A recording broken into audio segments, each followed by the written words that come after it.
Yeah, it's fine. You could just stop. Okay, we got it. Okay, you guys ready? It's All recorded to the set. cloud, Okay, whatever that here we means. go. I'm opening. Somebody open the waiting room and let them come in, and then I'll start I'll talking. admit it all. Okay, and you made us all co-hosts, right? Yep. Yeah. Here we go.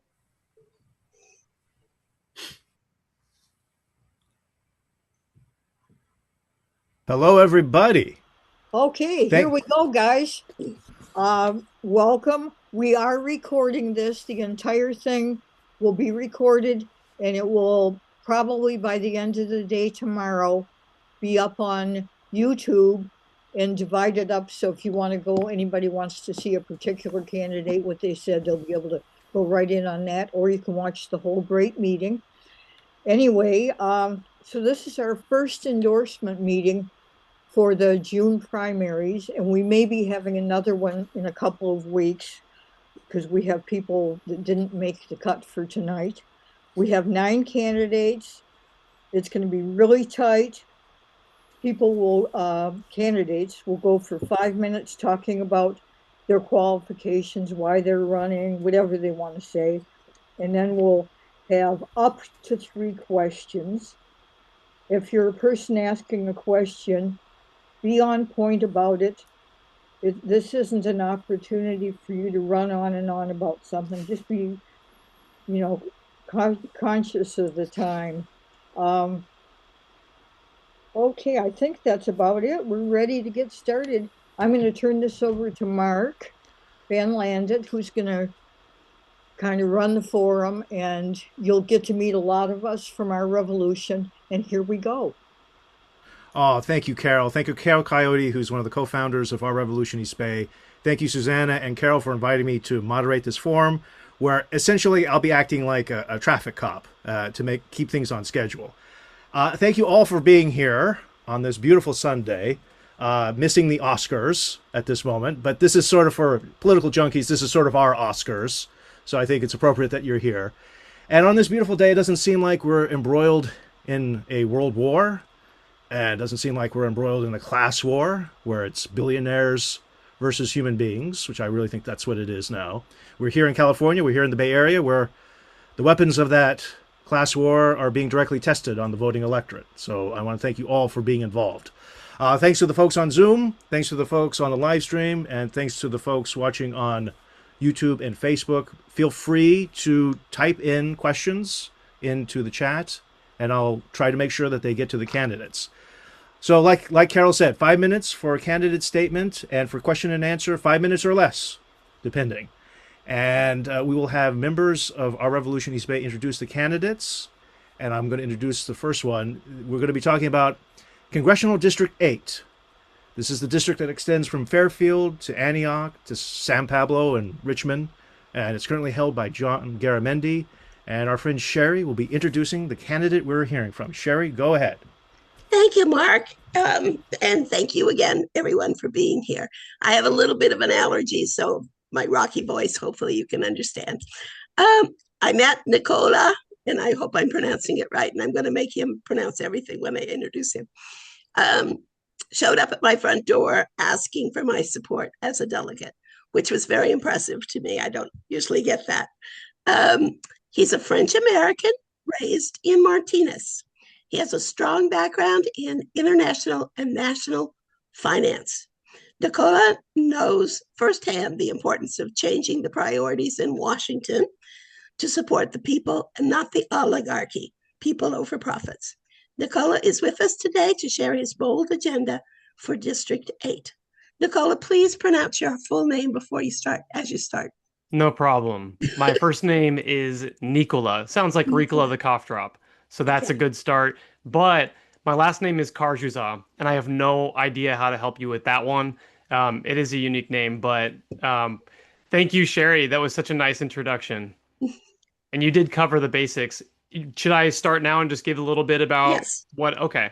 All So, about you. yeah, thank you. So my name is Nicola Carjuzza. I grew up in this district. I'm from Martinez. I went to Alhambra High School, graduated in 2009. After that, I went to Sonoma State University in the North Bay. There, I was in student government. I worked on the elections code there. I made a bunch of changes there that enhanced the accessibility of our elections at the university by financing student campaigns. I also was a part of the Young Democrats Club there. That's how I got to know many of the young Democrats that have become politicians, like Chris Rogers, like Mike Thompson. After that, I went to France and got my master's degree in business management from a university in Paris. I went to the University of Bristol in the UK to get a master's degree in international relations. And following that, I went to New York City, where I found work and I joined local politics there. So the Democratic clubs in Brooklyn, the Democratic parties that were there focusing on elections for Kamala Harris, for Mamdani, I supported. And I worked as a financial regulator at the SRO called FINRA. That's the Financial Industry Regulatory Authority. My role there was a financial analyst, an international financial regulatory analyst. I worked with foreign governments and with the U.S. federal agencies on securities industry changes and rules and regulations, trends around the world, trying to make sure that international and global finance and the rules we had at home worked, protected investors, made our markets function.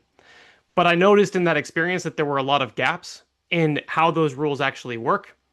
The amount of fraud and market manipulation that took place, which harmed what we called in the industry retail investors, normal individual consumers, people who invested, day traded, that type of thing, that they would get swallowed up by these large institutional buyers or by foreign securities groups. So I knew the rules were written by Congress. I'd already decided long ago that I wanted to run for Congress back home where I grew up. My wife and I packed up. We made our decision when Donald Trump won that this was going to be for us to come home and the stars had aligned and we were ready to run for Congress. So we did it. When I come back home, the two issues that I'm focused on the most are corruption issues. It's political corruption and financial corruption.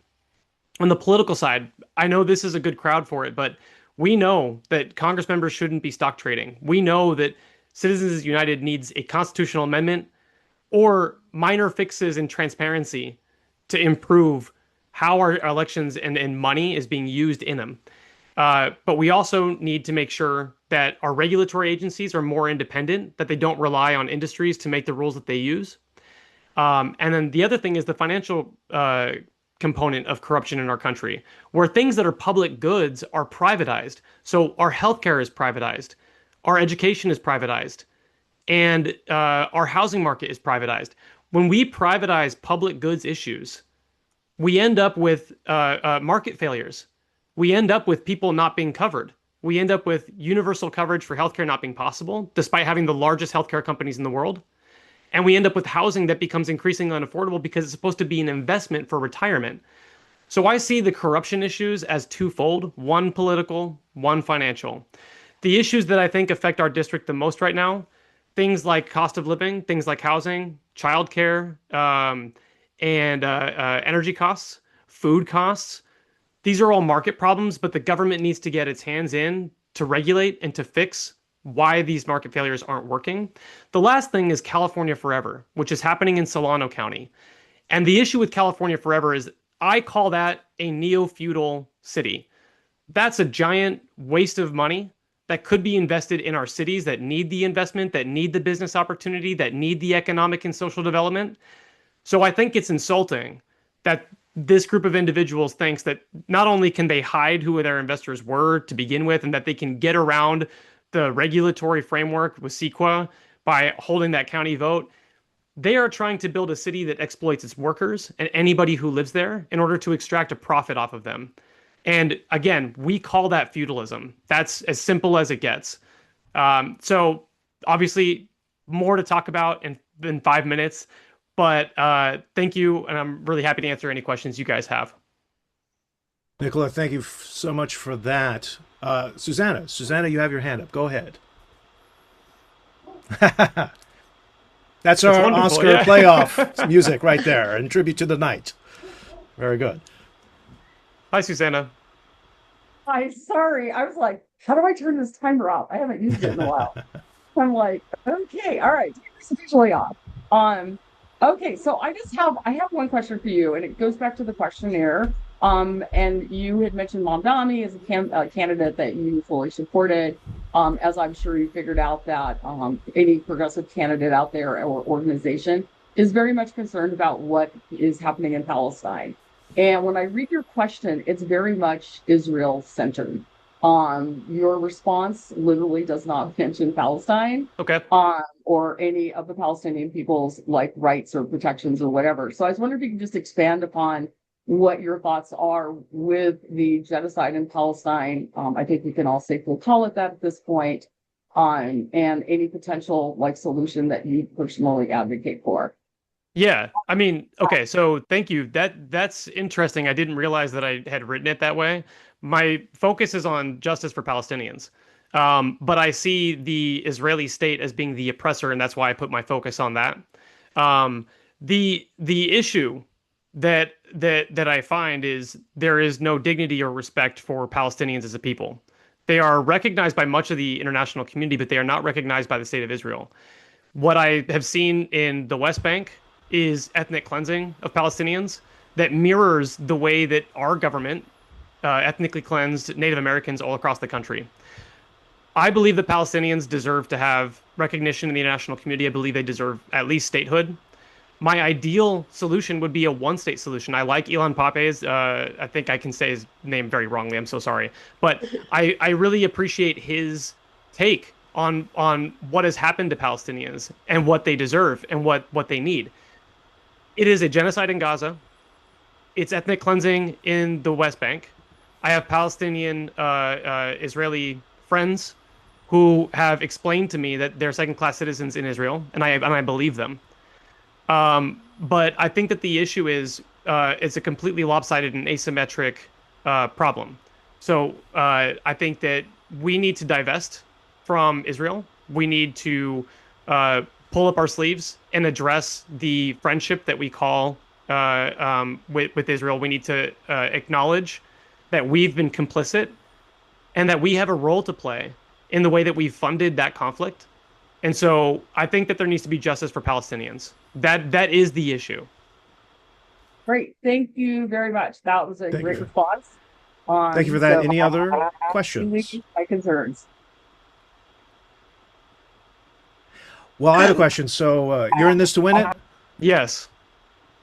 So you're up against a formidable incumbent, John Garamendi. He has name recognition. Tell me how you're going to win this district. Yeah. So the really cool thing about the state of California is we have these open primaries. So my goal is to get second place in the primary because it's not possible to get first place in the primary in this particular outcome. So we beat the Republican. We beat Rudy Russil, who has low voter turnout, doesn't really try. He's very complacent. He's a token Republican that scoops up a lot of votes here.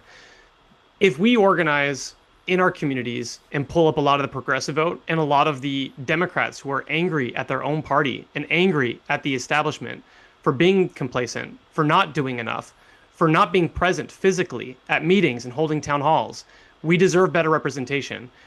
My argument is if we can get second place in June, it's very easy to win in November. And I think that we gain the attention and we gain the traction over that longer period of time with better funding, with better organization. And so my goal is to get 30,000 votes at least on June 2nd. We do that by rallying up East Contra Costa County. We do that by rallying up Benicia, Vallejo, Fairfield, and we battle and we go all the way out to November. The last thing I'll say is I have met a handful of people who genuinely want to vote for John Garamendi, and I've knocked on 3,000 doors. So I just think that he's a weak candidate. He's got the name recognition, granted. I think that he's been a good man for the district in the past. He's done good things. But he needs to pass the torch. He's missing hundreds of votes in the House floor. He's not keeping up with the work. He's not doing any in-person appearances. People know this. What they need to know also is that they have a choice. I believe it's there. I really believe this is winnable. Nicolas, thank you so much. That's reassuring. Mark, could I interject something here real quick? Very quickly. All of our candidates filled out a very extensive questionnaire that Susanna said. That will be up on our website. And we hope that Nicolas and the rest of the candidates will put their information into the chat. So if people want to do a deeper dive into any of these subjects, I recommend going to the candidate's website, going to our website, and seeing their answers to the questionnaire. And then you still have questions, contact the candidates directly. Yes, please Nicola, do. go I ahead will and be give open us your to it. website and Yep, spell it out. I will. So I'll put everything in the chat right now. If anybody has any questions, please reach out to me. I'm happy to answer them. Thank you so much, Go ahead and everyone. say it now. Oh, it's just carjuzzaforcongress.org. I'll How do you put spell my, it? yeah, CARJU, Z as in zebra, AAFORCONGRESSS, right? That's, and then .org. You guys got it. Okay. I'll type it in Thank the you so chat much. and I'll be Thank here for you. you guys. Thank you so much. Thank you, Nicola. Thank you. Next we go to Alameda District No. Attorney. Yeah. No, Yes. I think Oh, so. yes. Yeah. Yes. I've had the privilege of working with the person we're going to speak to next. I can tell you that she is brilliant, courageous, and indomitable. Big money interests come for her. She comes right back. The next person we're going to be hearing from is the great Pamela Price. Pamela, tell us what's at stake in this next election. Tell us about your race. Thank you, Mark. Thank you guys for having me. Thank you so much for standing with me in times of controversy and chaos as we have experienced since 2022. We took this seat in 2022. I'm the first person elected since 1938, and that was groundbreaking, ground shaking. What Muhammad Ali said, we shook up the world. Progressives actually took the most powerful seat in Alameda County. We took it. And the opposition, the backlash was just horrendous. It started from the day we won. There were people outside of our beautiful inaugural party on January 2nd plotting the recall already. In February, there was a change.org petition that was driven completely by misinformation. And then in March, the recall organizers were on Fox News calling for my recall. And then they had their first rally in April. And it went downhill from there. And we saw billions of dollars, millions of dollars being spent to take back a progressive victory. And so what is at stake right now is whether or not we're going to have a progressive vision for Alameda County in our justice system or not. And the Board of Supervisors in the appointment process picked the most conservative candidate that they could. There were a number of candidates there. The city attorney from the city of Alameda, who was a great person, very progressive.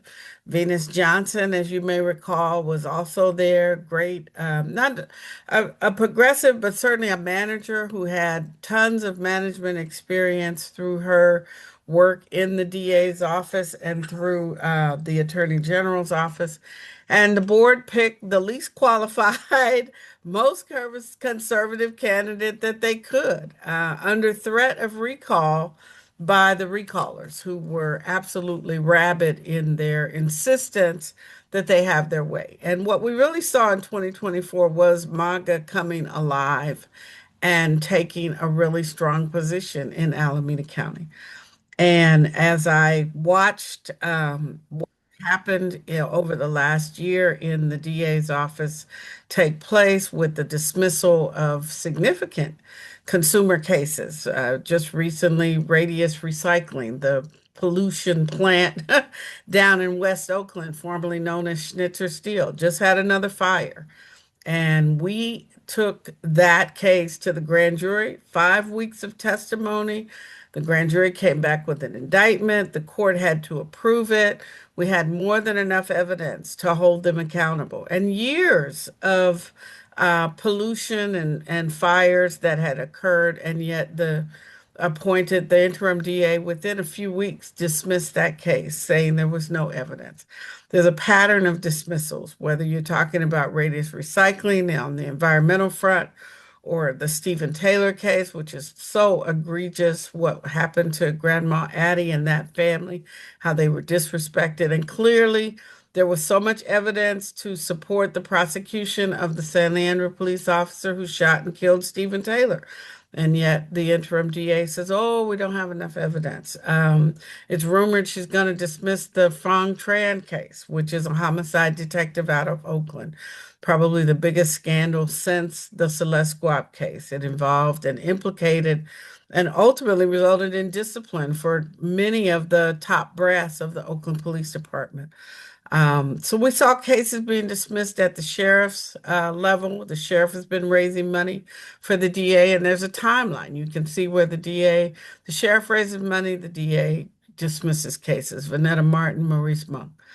My tenure, which was not reported well, involved groundbreaking prosecutions of consumer justice cases. My team got awards for the work that they did on the prosecution of the Livermore vaping manufacturing case. We got grants from the state of California, $5.5 million to fight gun violence. We were the success story for the state's Victim Witness Advocates Division. We just did amazing work, and we need to continue that. That work is not done yet, and we have the capacity and I have the vision to do it, and I really need your endorsement and boots on the ground to make this happen. So thank you for having me.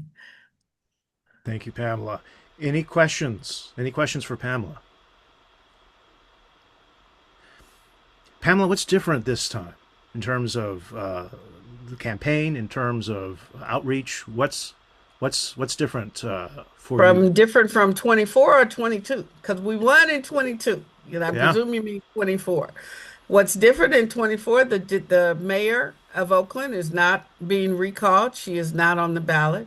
That drove a lot of the recall narrative, and the incentive to recall was the mayor. The people wanted to recall the mayor. So they thought, well, the DA is in the same position. So we got lumped in with the mayor. What is different, I had to make a decision early on. Am I going to run the office or am I going to run for office? And what I mean was, I had to decide, am I going to do the job that you elected me to do? And I decided to do that. And that meant I could not run a campaign. We had wonderful volunteers, but we did not have a real campaign. We really didn't I did not personally spend a lot of energy. I wasn't able to walk and talk to voters. We didn't have a field operation. That was a huge, gap in our outreach. Our social media work was somewhat limited and not really focused. And we were constrained by the issues of me being the DA and not being able to talk about cases like the Kevin Nishida case, where his widow was absolutely fabricating pretty much everything she said about what we were doing. And so there were so many fabrications that I couldn't talk about because they were active cases. And we also made a very conscious decision not to weaponize victims that we were serving. A lot of the recall, they weaponized victims and used them to tug at the public heart.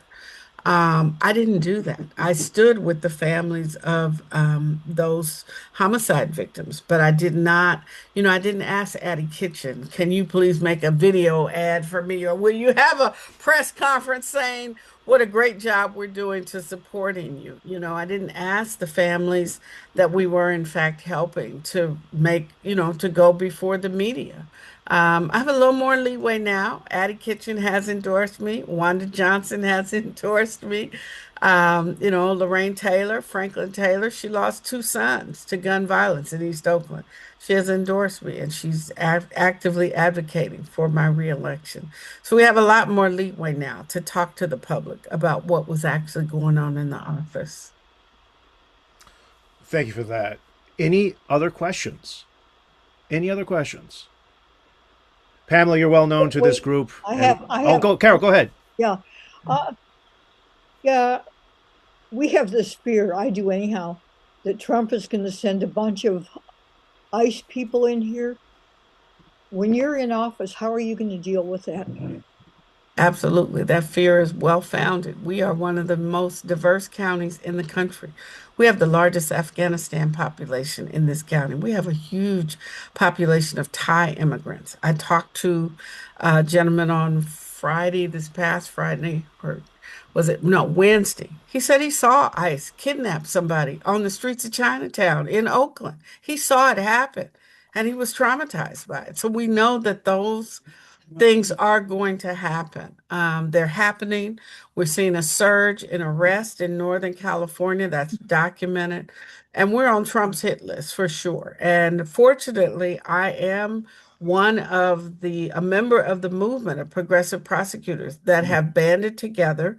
There's an organization, a new organization called Fight Against Federal Overreach, and it's headed up by Larry Krasner out of Philadelphia and Mary Moriarty, who is in Minnesota, the district attorney right now that's looking at how to prosecute ICE for the murders of Renee Good and Alex Preddy.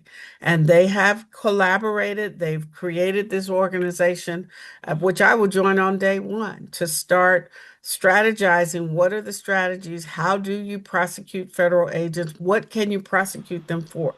If you missed my podcast, I did a wonderful podcast with Larry Krasner where he laid out all the different crimes that ICE can and these federal agents can be prosecuted for. And then following that, he created FAFO. It's called Fight Against Federal Overreach. And so there are strategies out there, and there are prosecutors not in California. Unfortunately, no one in California is looking at this, but across the country, other prosecutors are. And I will benefit from having the relationship with them that I do. Spectacular. And that's a great selling point, too. This is the Trump era. Donald Trump is president. Who do you want to be your district attorney? That's the big question. And That's right. Yeah. And Larry said it when he came on my podcast. We don't need a DA who's going to sit in the corner and look and see, oh, well, maybe I should do something. And that's what we have right now, because by dismissing all of the law enforcement cases, some of the most egregious law enforcement cases, she's signaling to us that she is not going to prosecute law enforcement locally or nationally. And as well, the threat of dismissing the Fong Tran case, the alliance with the sheriff. You have to have prosecutorial independence. I'm in San Diego this week to talk about prosecutorial independence, and it is a real thing because prosecutors are often captured by the interests of the police. And you all know that that was not the case with me. 14 police unions supported the recall. Why? Because they don't own and control me in that position as district attorney. And that is vitally important. The brilliant and courageous Pamela Price. Pamela, thank you so much for making time this afternoon. Thank you so much. Thank you. I need your endorsement. I need boots on the ground. So help us. Okay. Thank you. Oh, thank you, Pamela. Next, we we're have going a couple to minutes till our next person isn't actually here. Sherry, would you be able to talk for a couple minutes about becoming a member? I would love to talk about becoming a member. We are all volunteers. Any money that you give us for becoming a member, we put right back in to working for our endorsed candidates, for publishing our voter guide, which is, quite frankly, progressives all over the two counties that we represent are always saying, well, who are you endorsing? What's going on? It's very powerful. As Pamela said, we also are boots on the ground. We work for these candidates. We table for these candidates. So, excuse me, I have a respiratory thing. So what we would like you to do is to go and, Michael or somebody, can you put or Susanna, put the site in the chat. Our dues basically was established by Bernie Sanders. It's $27 a year. If that's too much for you, we'd rather have you as a member and an active participant. I always say to a lot of people, I have a lot more time than I have money. So we will, um, you can become a member for as little as $5. But if you don't have, if you use less money, then we expect you to sit in and work for us. And everybody in our Revolution East Bay works for candidates. This is not uh, a sideline spectator sport. We work to get these candidates elected, and then we work to kind of keep an eye on them afterwards. So candidates beware. So if you join today and you have been a member and your membership has just lapsed, you can actually will be able to vote in our ballot, which is going to be by OPA vote. If you haven't been a member before, you have to have attended this meeting, and then next endorsement meeting, you can actually vote. So the sooner you join us and put fill out the form and get your money in, the sooner you can vote for our candidates and help us get these good guys elected. Could I interject one little thing about that? We've sent out a letter letting people know, check your email if you're out of date on your dues. If you're not sure, send an email to Michael Chang at gmail.com and ask him, and he will look you up and let you know. So, okay. Okay, I think we're going back from commercial. Can we hear that Oscar music again? I don't hear it. Sorry, I don't Okay. mess with the timer too much. I won't screw this thing up. Yeah. Well, that's fantastic. Well, Sherry, I'm going to ask you to do double duty after doing that great Yeah. plug. And just a reminder, we don't just push candidates, we also push legislation. We make sure that elected officials stay true to their values that they ran on. And that's a big task, always. And to that, we're going to be talking about Assembly District 18, which Yes. is Oakland, Alameda, and Emeryville. Emeryville. Yes. Emeryville. And so, Sherry, I'm going to throw the microphone back at you. You're going to be introducing the candidates. Sherry, take it away. Okay. Well, Mark, I really don't know Andre Sanford, who's running for Assembly District 18. Well, I did do some homework, and from his bio, he served the community in Oakland in child protective services and has been working to uplift the most vulnerable in our community. From his questionnaire answers, he has a bold and creative solutions to some of the problems in District 18 and in California. We are really interested in knowing more about you, Andre. And I'm really delighted to introduce our group to Andre Sanford, who's running in district for Assembly in District 18. Andre? Andre, you need to unmute. Yeah. Okay, you got it. There we go. Hello, Okay. everyone. Thank you. Welcome. Thank you so much for that introduction. Again, my name is Andre Sanford, and I'm a candidate for California State Assembly District 18, which is Alameda, Emeryville, and Oakland. I'm originally from Detroit, Michigan.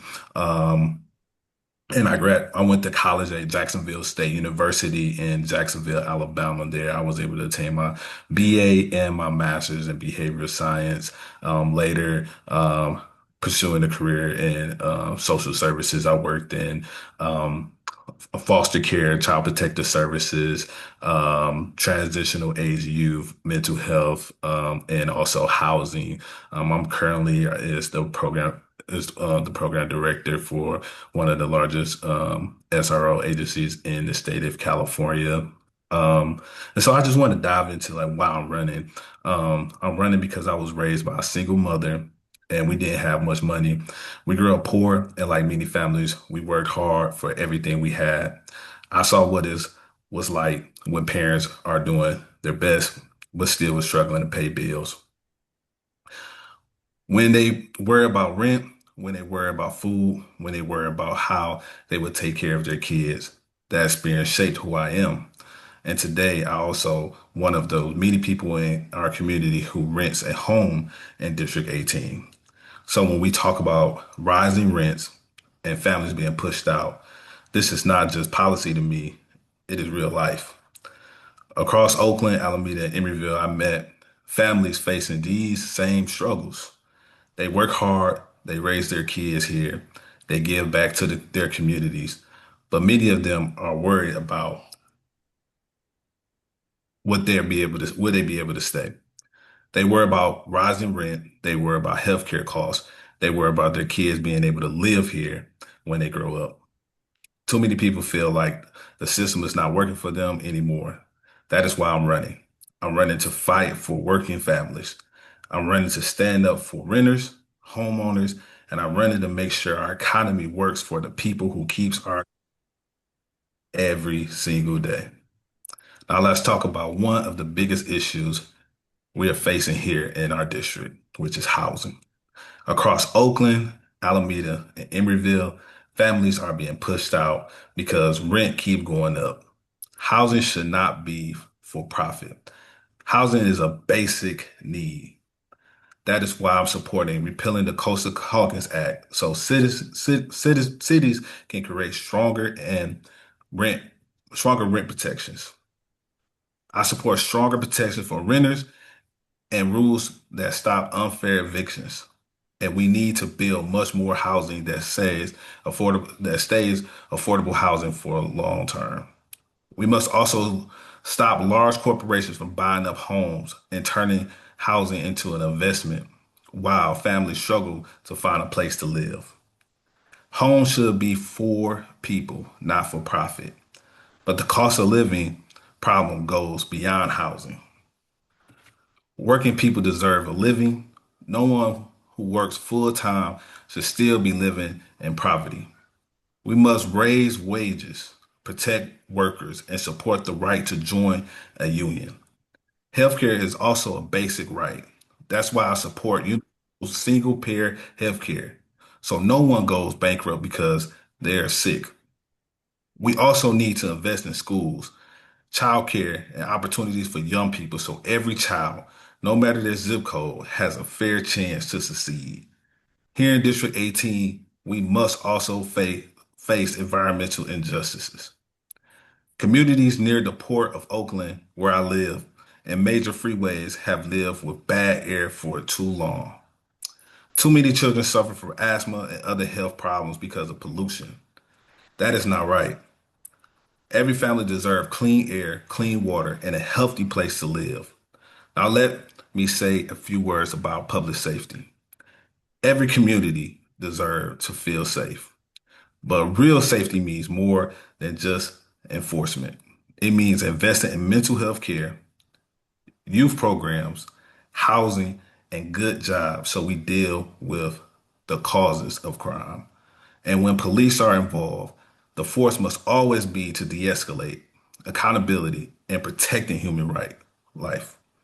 That is why your endorsement means so much. Our revolution has built a movement that stands up for working people and a government that works for everyone. Those are the values that guides my campaign, and those are the values I will bring with me to Sacramento. Thank you. Thank you, Andre. Any questions for Andre? Well, I hope this won't seem unhospitable with me, with Assemblymember Bonta amongst us, but why you and not the incumbent? Yes. The reason why you should select me is because for the last 5 years, we haven't had real policies that will fight for working families. For the last 5 years, the housing has increased each and every year with an incumbent not doing a single thing to be able to stop it. We need to be able to fight for hardworking families who every day has to pay rent and every day, every year they have increases. We need to stop that. Also, because in education, we need to push forth the biggest, robust funding for teachers and students, and that has not been happening with our assembly member on the education committee. We need someone that's going to champion, who's going to be present, who's going to have town halls. We haven't been seeing that for our assembly member right now. You have not been seeing town halls from our assembly member. You have not been seeing her champion causes until late, until I started to run. We need someone that's going to fight for the people. We need someone that passes the torch. We need young people involved, and that is me.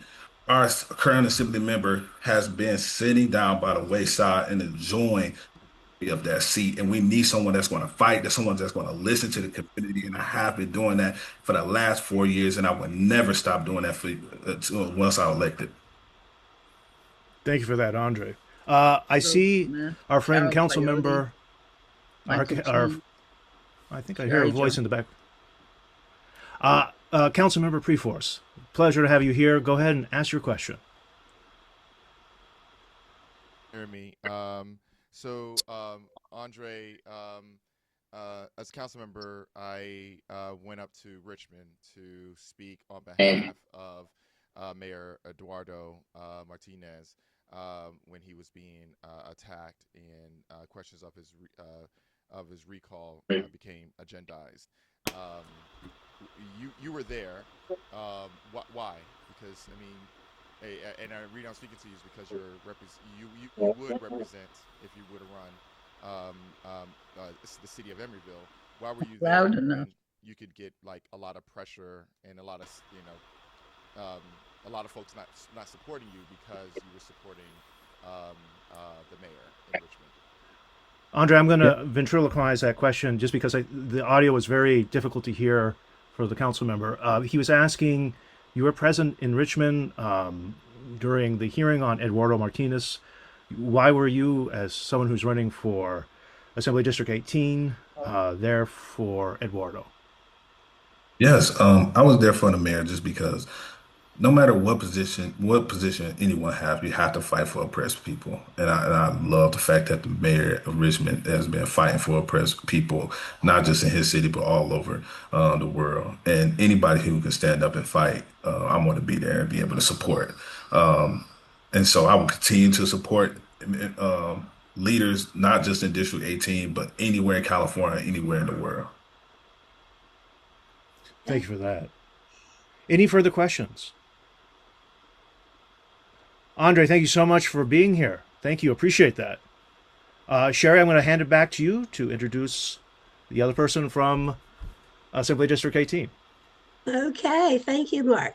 And thank you very much for everyone that's listening so intently. I can't believe you're not asking questions, but that's okay. Um, Assembly member Mia Bonta is our next guest, and she is the incumbent for the seat in District 18. I have worked with Mia in the city of Alameda when I lived there for the school board, and then also we worked together on tenant rights and rent stabilization. I think since she's been in the assembly, she's been a very strong advocate for single payer health care, and she's in seeking our endorsement to continue some of her projects. Look at this behind. Make it big. Mia, we'd like to hear about your campaign and what you intend to do if you're reelected to Assembly District 18. Thank you so much for having me. It's a wonderful opportunity to be able to share space with you. I'm really proud of the work that I've been able to do in the state assembly since joining in 2021. I, like the candidate that is also running for this position, was born to a single mother, raised from a mother who was an activist, a member of the Young Lords Party, and who instilled in me from a very young age that we needed to be able to advocate and fight in order to be able to see our systems and power really come to be. And it's been a privilege to be able to walk the green carpet in Sacramento, representing the beautiful people of Oakland, Alameda, and Emeryville in that capacity. And it's certainly my approach in the legislature to take on incredibly big fights, whether it's around health care, which is an amazingly huge issue right now, as the Trump administration is passing issues related to trying to destroy our healthcare system right now in the state of California for sure, and throughout the country, ensuring that we have strong, thriving communities that are able to support themselves from an economic perspective and be able to head on address some of the racial justice and criminal legal system issues that we have to address here in the state of California and that impact our district every single day.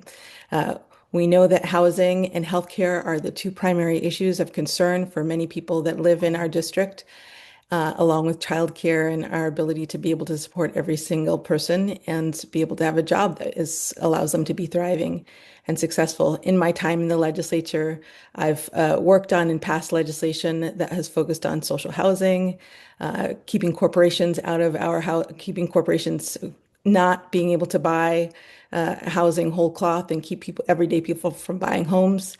I have fought against corporations in their amassed intention to be able to control our healthcare industry and will continue to do so. And I've been focused on everyday bread and butter issues for the people of our district, which has been an honor and a grace that I've been able to focus on. At the end of the day, it's incredibly important that grassroots organizations and advocacy organizations, our labor unions and community advocates are able to feel connected to what is happening in the legislature and that they have a voice there. I think if you ask folks in the legislature and in our community, they will say that I have been somebody who has been able to will work on some of the most pressing issues that California has been facing, and most importantly, the issues that have been most important to members of our community in 8018. I am proud to be a member of the Progressive Caucus and have been a fighter and somebody who is leading right now, particularly in the area of healthcare. I can't tell you the kind of hurt that we are about to face, we are already experiencing. And I want to make sure that I have the opportunity over the next 2 years and ongoing as I seek another term to be able to fight for our healthcare, fight for housing, fight for workers, and ensure that working people and families have the ability to build up their lives in a way that not only has them survive, but make sure that they have an opportunity to thrive. And we have a lot going against us right now in the national landscape of things. But at the end of the day, Oakland, Emeryville, and Alameda are always at the epicenter in the East Bay of all of the fight that we need to see happen throughout the state of California. And I've been very thankful to be able to lead in those efforts. And I believe I am recognized as such by my colleagues and in the legislature as somebody who will fight for our district and for working families every single day. And it would be my honor to be able to receive the endorsement of our Revolution East Bay. And thank you. I'll stop right there. Thank you, Assemblymember Bonta. We have hands up. Margot Smith, I saw your hand first. Margot, go ahead. Yes.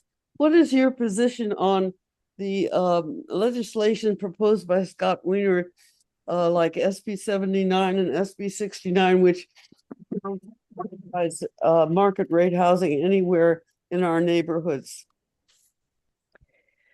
I'm so terrible with this. It's something that is constantly an issue for me. I never know the specific numbers of the bills, so thank you for sharing the general concept of what we are fighting for. From a values perspective, we have, for the last 10 years, really been focused on building out and focusing on housing production. We've been able to do that under a theory that if you produce more housing, that some will be deeply affordable and some will be affordable. I've certainly been supportive of all of those endeavors, co-authored many of the pieces of legislation that have led to that ability for us to have the most robust boom around housing production in the state of California that we've ever seen in the last 10 years. Some landmark legislation was passed last year. I was a part of that. Where I think we need to be focusing our efforts moving forward are really around making sure that we have deeply affordable and affordable housing for rent, and also that we ensure that people have the ability to engage in home ownership. Some of the legislation that I had passed in the very first year that I was in the legislature focused on building up community land trusts and allowing people to be able to preserve housing away from corporate buyouts so that we could have nonprofit organizations and community land trusts really lead the way in building out our housing stock. And I also think that we need to focus more on housing preservation and protection, which is why certainly Sherry mentioned, but I've been focused on a lot of issues related to tenant protections from before I joined the legislature and continue to do so. I believe that we need to have a statewide tenant protections and rent caps and those and the like, and have a lot of work to do in that area in the legislature. And I am the first in the legislature who goes around to every single office and every single desk in the legislature when we talk about tenants' rights and protections, and when we talk about preservation. And I have to have those tough conversations with people who say, well, I can't support that bill because I'm a landlord, or I can't support that bill because I'm funded by landlords. And and I roll up my sleeves and I fight, and I provide the arguments that 13.5 million people in the state of California are renters, and we need to make sure that we're providing more protections so that people can avoid the very reality of housing instability, which I also experienced growing up. And so it's a very personal issue to me, and I do think that over the next several years, now that we've kind of done everything that we believe that we can around housing production, certainly there's more to do, that we need to buckle down and pay more attention to tenant protections and certainly keeping people in their homes. And I have a bill AB 801 this year that focuses on community investment and protecting more transparency around mortgage lending and holding corporate lenders accountable in that area. Thank you for that. Joaquin, you have your hand up. Joaquin, I think you're muted. In fact, I know you're muted. Oh, gosh. Joaquin, can you unmute? Please, please. I'm unmuting you against your will here. No, that doesn't work. Well, while you're trying to get Joaquin, I would want to just share that one of the biggest challenges that we have around affordable housing is, and you see it in our communities where there's a lot of commercial space that ends up empty and creates a kind of a blight and a sense of living in towns that don't have thriving businesses, is that we have not been able to hold our developers accountable for making sure that they don't have an incentive to keep housing units empty.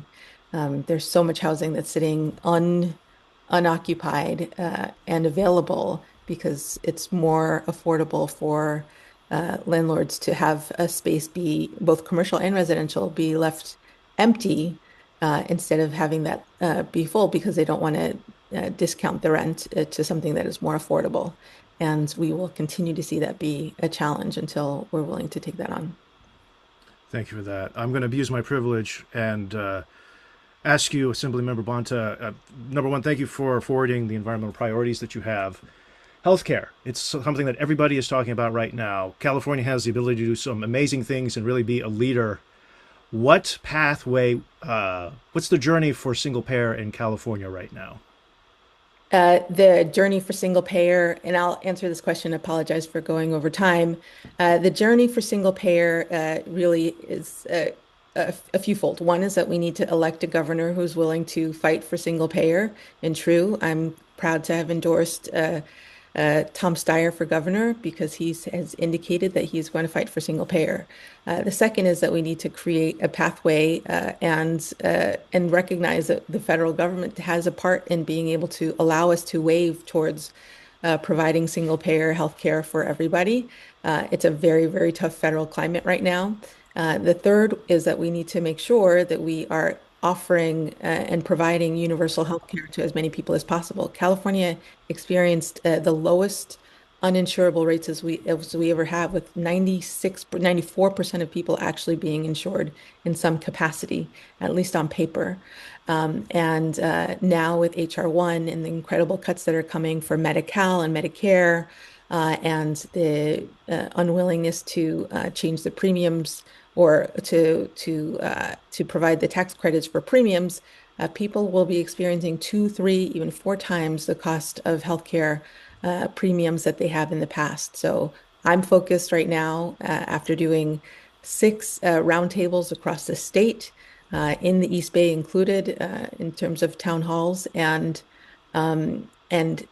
moving forward with the legislative package that I have asked the speaker to focus on, which he will, to make sure that we're losing as few people as possible, given the state of our healthcare system at the federal level. And my goal right now is to make sure that our undocumented community members stay on Medi-Cal, that our most vulnerable community members have the ability to stay on healthcare. And it is going to be a very, very big fight, the biggest fight in the legislature right now. And I'm very proud to be serving as the Assembly Health Chair and in a lot of the conversations to make sure that we can do as much as we can. Assemblymember Bonta, thank you so much for making time this afternoon. Really appreciate it. Okay, we go now to Congressional District 14. Congressional District 14 has been vacated by Eric Swalwell, who's now running for governor. It is an open race. We're talking about Congressional District 14, Hayward, Castro Valley, Livermore. And I always mention what these districts entail because a lot of people don't even know our assembly, our state senate districts, our congressional districts even. So it's always good to remind people that they are in it if they are. And to introduce the two candidates, it's my privilege to hand the microphone over to our friend Richard Lee. Richard, go ahead. Great. Thank you, Mark. Appreciate the reminder. We have two candidates running for Congressional District 14. Our first candidate and next guest is Matt Ortega. Matt is an East Bay native and grew up in Hayward and the Tri-Valley. He's a longtime progressive organizer who has experience in the local, statewide, and national levels. After graduating from college, he joined the Defenders of Wildlife Action Fund and began his career in politics. In the years following, he worked with different coalitions in both the healthcare and the clean energy and climate spaces. And in 2012, he broke into national politics on Barack Obama's re-election campaign and has remained involved in the campaign world ever since. In 2022, he started his own creative services firm, helping political candidates, labor unions, and progressive nonprofits. And as a small business owner, as a union member, as a renter, a husband, and a dad to two young kids, Matt understands the day-to-day struggle of working families to afford basic everyday needs. It's his lived experience that has informed a lot of his thinking when it comes to things like labor issues or business issues, rent and housing, healthcare access, childcare, paid leave policy. He's now running for Congressional District 14 for the future of his kids, the future of his family, and the future of his community. And we're very glad to have him here. Matt, I will turn it over to you. Thanks, Richard. Appreciate the introduction. So as Richard mentioned, I got my start in politics with Defenders of Wildlife in 2006. It was my first campaign. Matt, your audio is a little low. If there's some way you can... Is that any better? That is better. Okay. Sorry, my cup was in front of my mic. So as Richard mentioned, I got my start in electoral politics in 2006. I worked with Defenders of Wildlife Action Fund's independent expenditure to unseat Richard Pombo in what was California 11 and now encompasses the eastern part of California 14.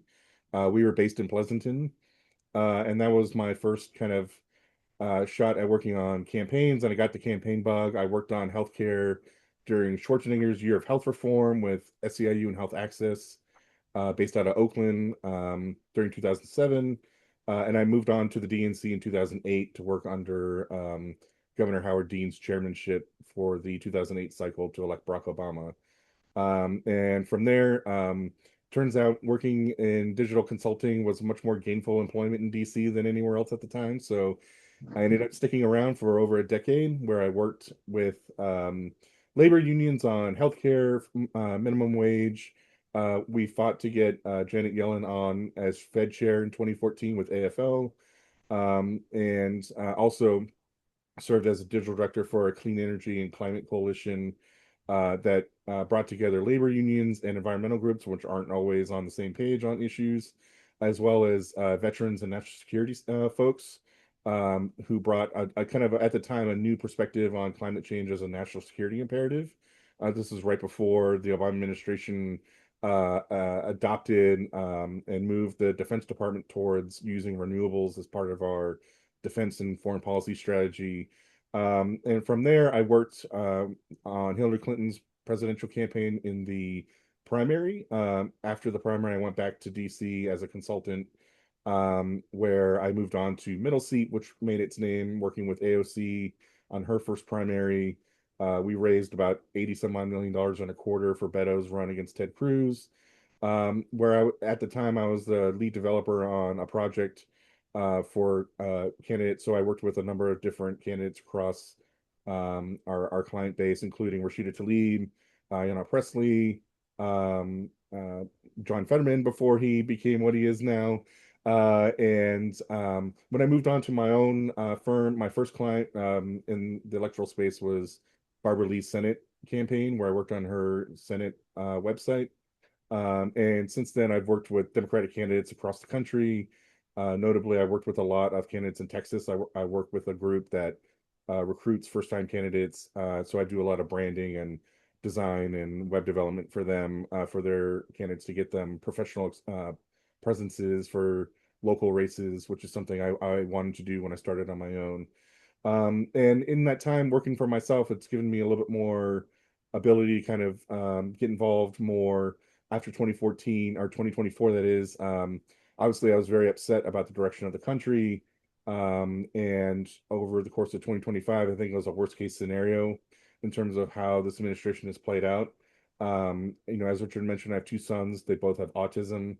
RFK Jr. has talked about people with autism in very disparaging ways, talking about government registries, going through medical records.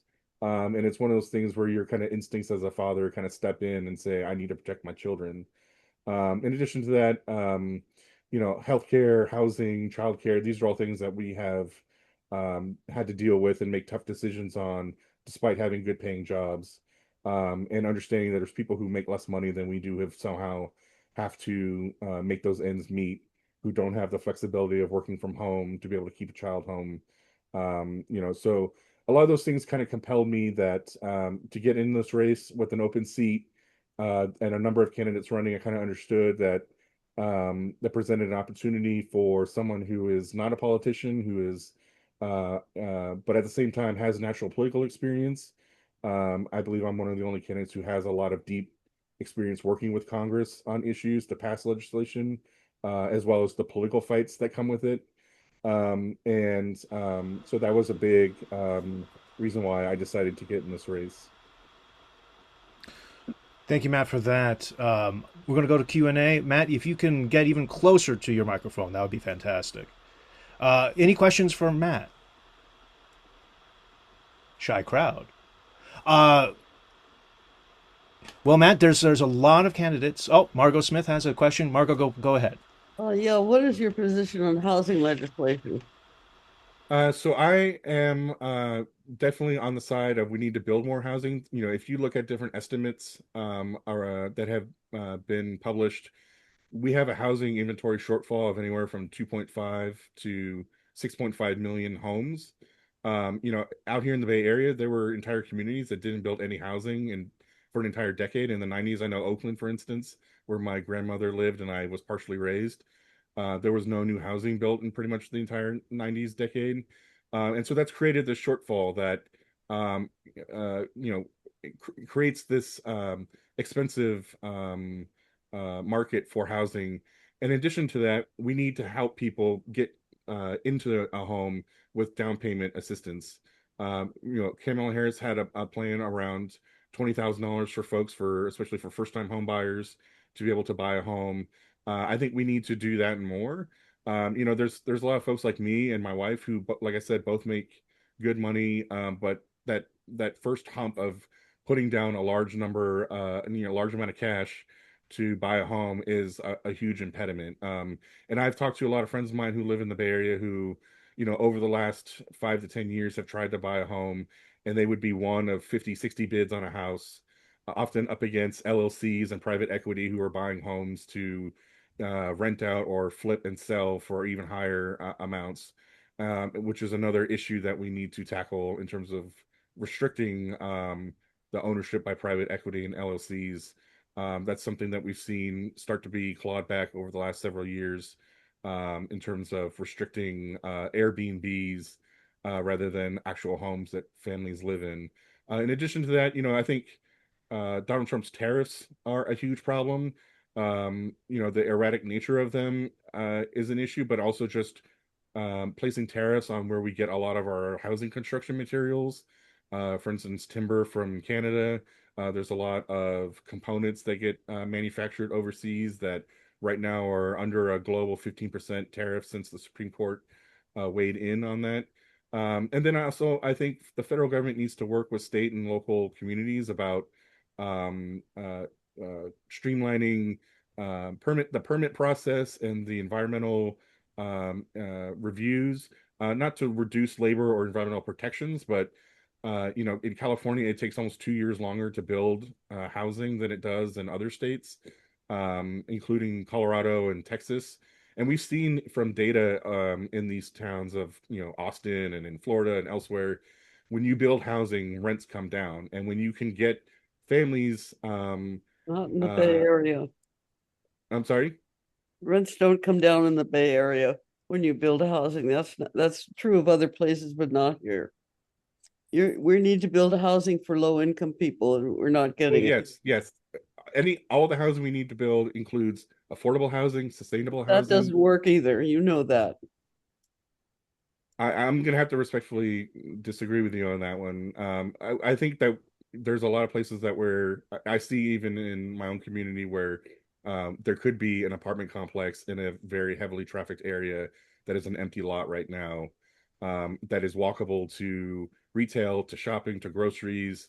If we have smart construction policies around where we place housing, allowing homeowners to build ADUs on their properties, that will help reduce rent. When we get renters who would then be able to afford to buy a home, it frees up rental properties for other people to rent and have a downward pressure on those rents.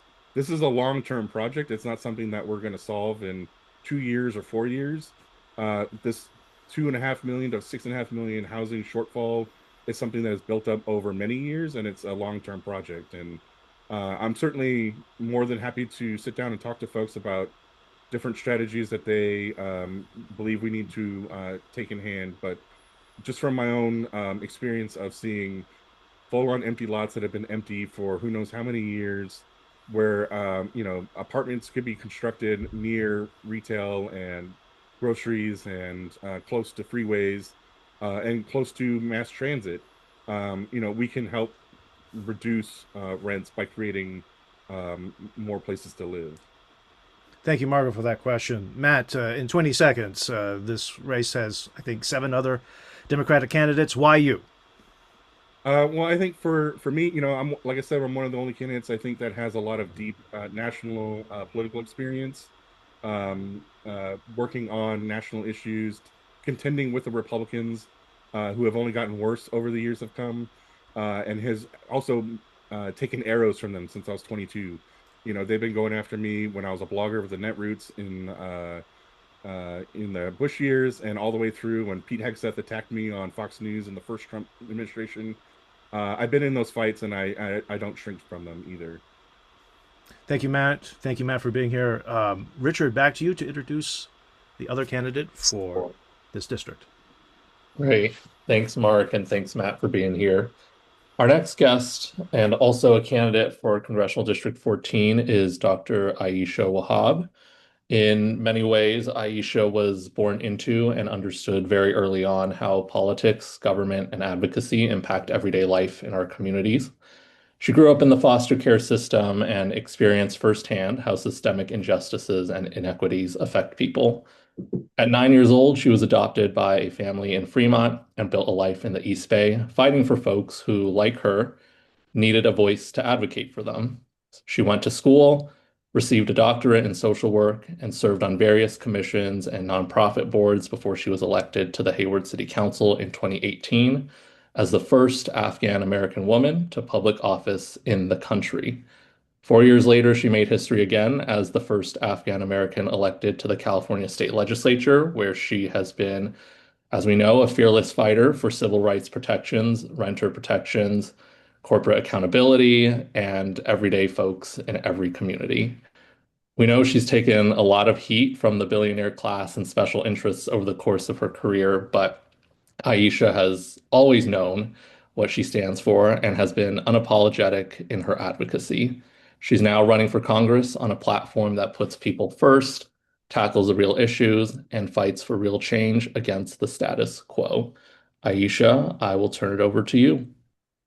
Hi, folks. Thank you for having me. I just want to know the context of what you guys want me to answer in this first 5 minutes. Whoa. Richard, do you have anything? Well, Senator Wahab, thank you for being one of the brightest lights in the California legislature.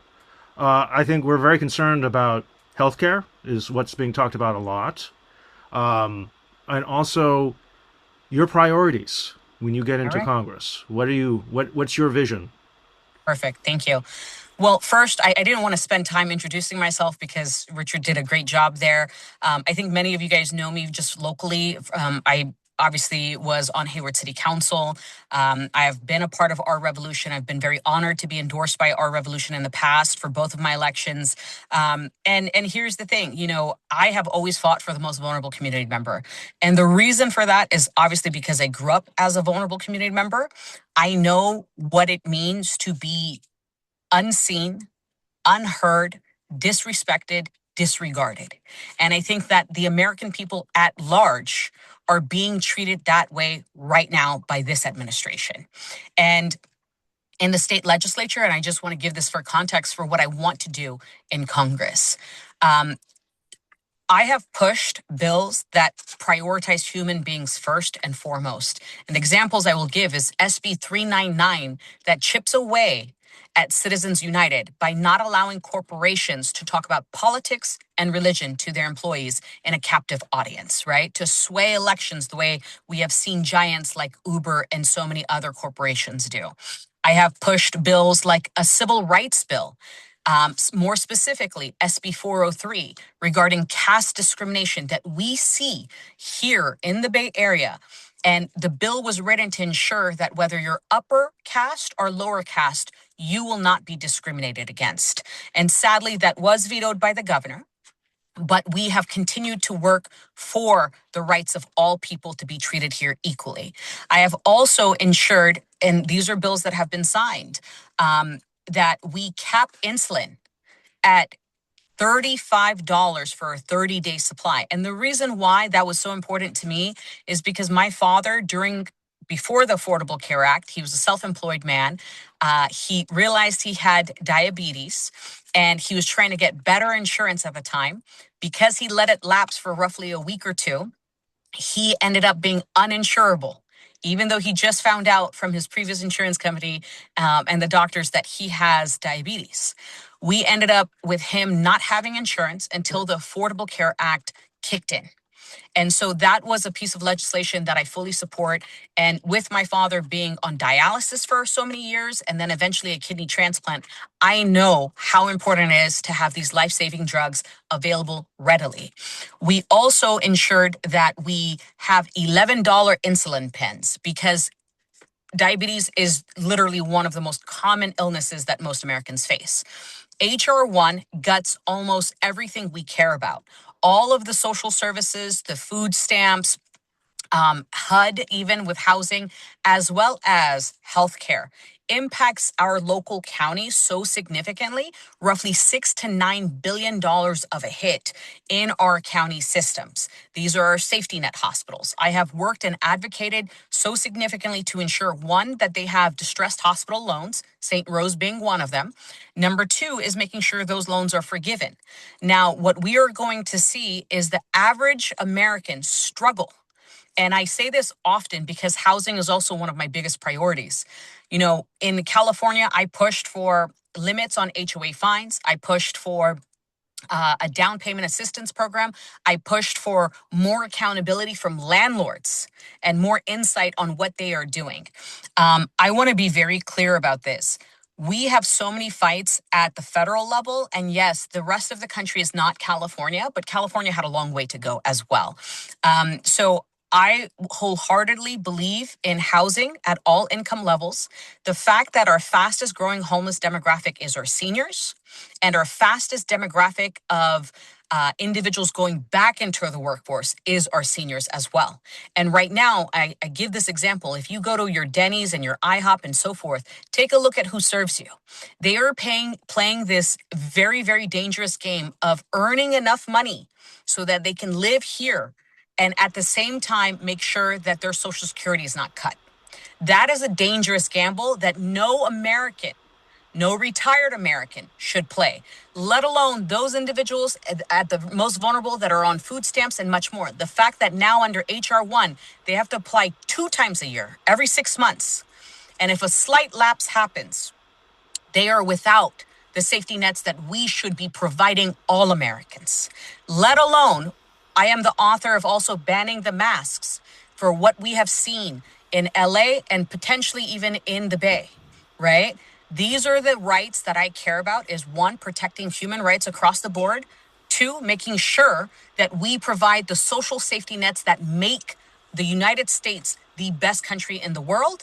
And also, just on an international level, as a kid who grew up in the 9/11 time, I am deeply opposed to just this regime change warfare that we have been seeing nonstop for decades that do not produce any valuable outcome for the United States, except creates more instability in the world and more hatred. So with that, I am fully committed to protecting the human being first and foremost, regardless if it's a budget ask, regardless if it's policy, or regardless of it being a foreign affairs issue. That is my commitment. Thank you for that. We'll go right to questions. Sherry, you have your hand up. Aisha, as you notice, we have been delighted to have supported you in your Assembly District and your other races. As a junior member of U.S. Congress, will you lose some of your effectiveness? I'm concerned about the movement. Are we losing an advocate in the East Bay, or do you have plans to set that place on fire too? Okay, so I will say I have a bad habit that even when I don't want to create a wave, I tend to naturally. It's not intentional, but I get very frustrated with stagnation, status quo, and people in these rooms that have privilege and power but don't use it. And so I highlight that because that was the same question I got when they said, you're running for Senate, you're a junior member, a freshman member. After my first year, and in my first year, I introduced the CAS bill, and I introduced a lobbying reform bill and the captive audience bill. Now, 2 of them did not move forward, but it literally pissed everybody off because we were tackling power right there. The third one, it took us 2 years, but eventually the governor signed the captive audience bill. I'm very proud of that. And I saw how people played. A lot of people don't like, the firebrand mentality. And I actually bring people along. That's the beauty of it. We brought the entire legislature along on the CAS bill. We brought the entire legislature along on the captive audience bill. We brought the entire legislature along on our housing bills and our insulin bills and our ICE bills. And we have been very successful. In my second year in the Senate, I ended up being the assistant majority leader. I am now officially the assistant majority leader for 2 different pro tems, 2 different Senate leaders. I plan to do the same in Congress. And I know with 435 members, it's very different. We also represent very different constituencies.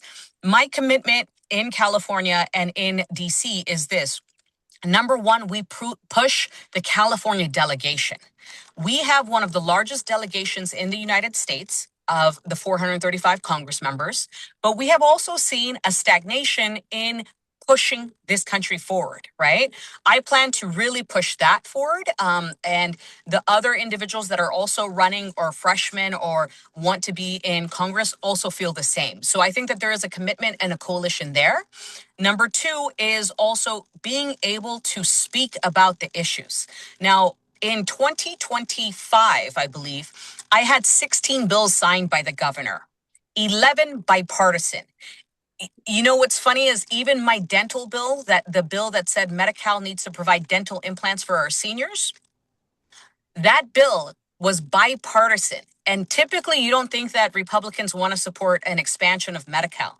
But when you really actually talk to your colleagues and say, look, this is for the most vulnerable community members, even in your district, regardless of ethnicity, regardless of all the stereotypes of welfare queen and this and that, these are rights that we have to give our people, especially our seniors and most vulnerable community members. I think I am deeply effective, and I plan to take that to Congress as well. Thank you for that. Sudhir, you had your hand up. Sudhir, you're muted.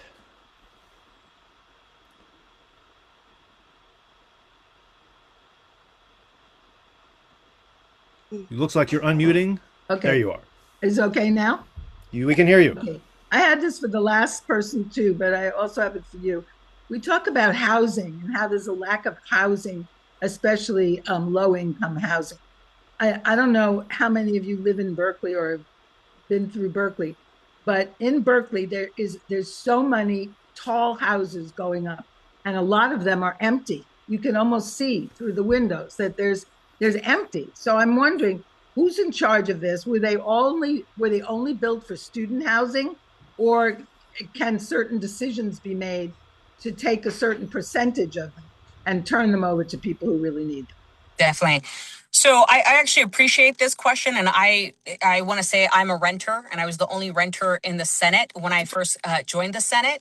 I was also the only renter on City Council, and I think that people are unaware of the real struggle that renters have. Rent goes up, and yet our pay doesn't necessarily go up. Even people who are union members. Police officers don't get a 5% increase, 10% increase, right? Let alone if you're on Social Security, right? So I highlight this because in the state legislature, Senator Durazo and myself, I'm going to say Senator Wahab, sorry, myself, and a handful of others have tried to put transparency measures as to what is happening with our multifamily stock, right? Every single transparency bill has been killed by the California Apartment Association. Every single one of them. In fact, a couple of years ago, Alameda County had 9,747 individuals that were identified as homeless, over 30,000 vacant units. We can actually house people, but the landlords have to reduce their cost, right? Some of these bills, and you guys know in Hayward City Council, I expanded rent stabilization or rent controlled units from 1,000 units to 10,000 units.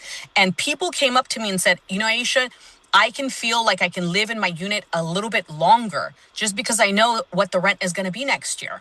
The amount of housing instability that we have where people are moving their kids from school to school because they have to move from city to city to city just to afford rents, that is not housing stability. We passed a number of bills around that too.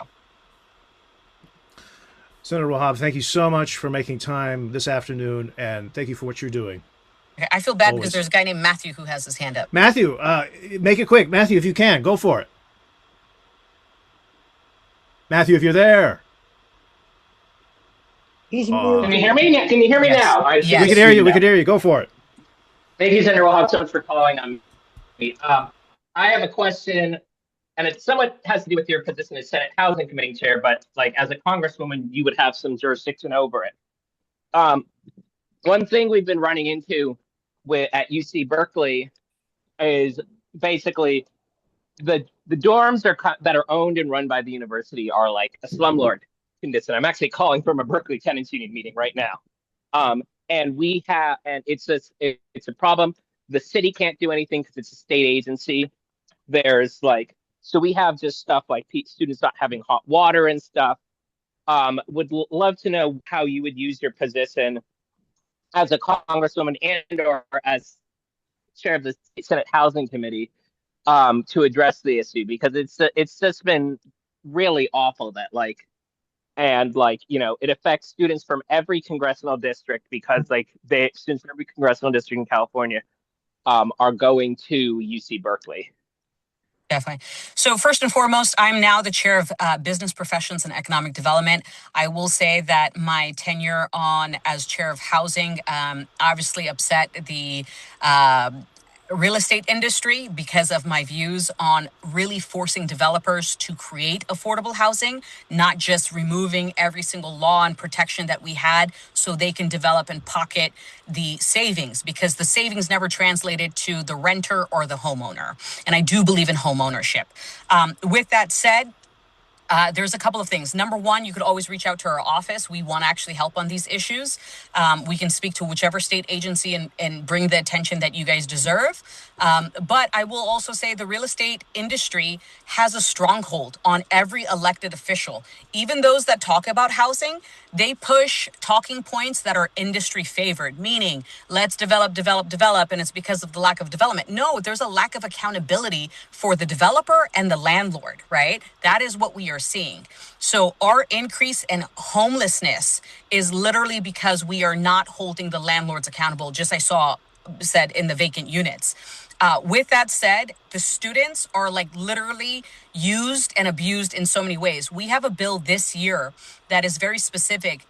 We have highlighted that all the UCs and their executives need to tell us if they are sitting on another board. UCLA, for example, the president also sits on a real estate holdings company that within a couple of months of her tenure had a contract agreement from UCLA to that real estate holding company to manage the student properties. We want to stop things like that. And I think breaking up monopolies, holding corporations accountable, and prioritizing the regular average person on the most vital issues like housing and the social safety nets is exactly the goal that I have in the future in Congress. Thank you, Matthew, for that question, and thank you, Senator Wahab, for being here. Thank you for that. Thank you, guys. All right, next up, we are going to Lieutenant Governor of California, which is the second most powerful executive in California governance, making appointments to commissions and agencies. Lieutenant governorship is very interesting because it's so open to be defined. And just as a quick note, forgive me, Susanna, for doing this, but I was talking about the person you're going to hear next with somebody, and the person said, "Oh, that guy, he's a superstar." So that was my introduction to the following gentleman. Susanna, I will have you do the actual introduction. Thank you, Mark. I agree with you. So our next speaker, hey, Oliver, was awesome meeting you and Armando, who I think is on the call as well, at the convention. So my first introduction to Oliver wasn't actually at the convention. I sat in on a forum a while back that one of my very good friends and fellow activists had put together.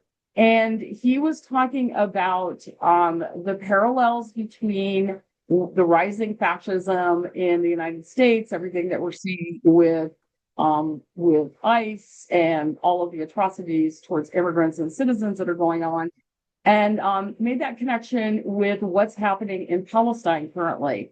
So I was really, really impressed with that. And another point that he really brought up, he was talking about when the American political discourse brands Palestine supporters as existential threats, treats them like terrorists to dismantle the democratic norms.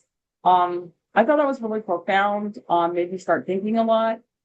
For those of you who do not know Oliver, everybody who's talked to him lately says the same thing. He's a total superstar. He is a civil rights attorney living over in the Central Valley. He works for the ACLU. And if you go check out his website, and Armando, I know you're going to be dropping all those links in chat, you'll see his platform is our platform. His platform is a progressive platform. He is fighting for literally everything that we are fighting for. So without further ado, Oliver, take it away. It's so good to be here. Quick question. How long do I have for this intro? You have 5 minutes for a candidate statement and 5 minutes for Q&A. Perfect. Hi. Sorry, I'm joining from a parking garage where California is a big state, so we're often on the road. But I'm Oliver. My family and I, we moved to the U.S. when I was 7. And growing up, family didn't speak English. There was a really transformative moment in my life, formative moment when my grandma was walking a few blocks away from my school, where federal agents saw her, profiled her, and took her into custody. And since my parents didn't speak English, I was the one making the phone calls. I was the one filling out forms, getting her access to an attorney, managing bail for her. And that had a really formative impact on my life. So to keep on fighting for my family, I went to Berkeley for undergrad. I went to Harvard for law school, and then came to the ACLU in Bakersfield to work as a civil rights lawyer. In many ways, that was my dream job. I got to work on so many of the issues that my family faced growing up.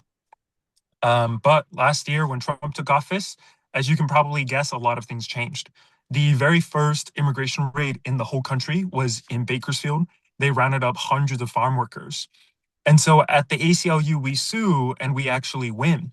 In April, we won an injunction protecting the Central Valley from further immigration raids, but the Trump administration didn't care.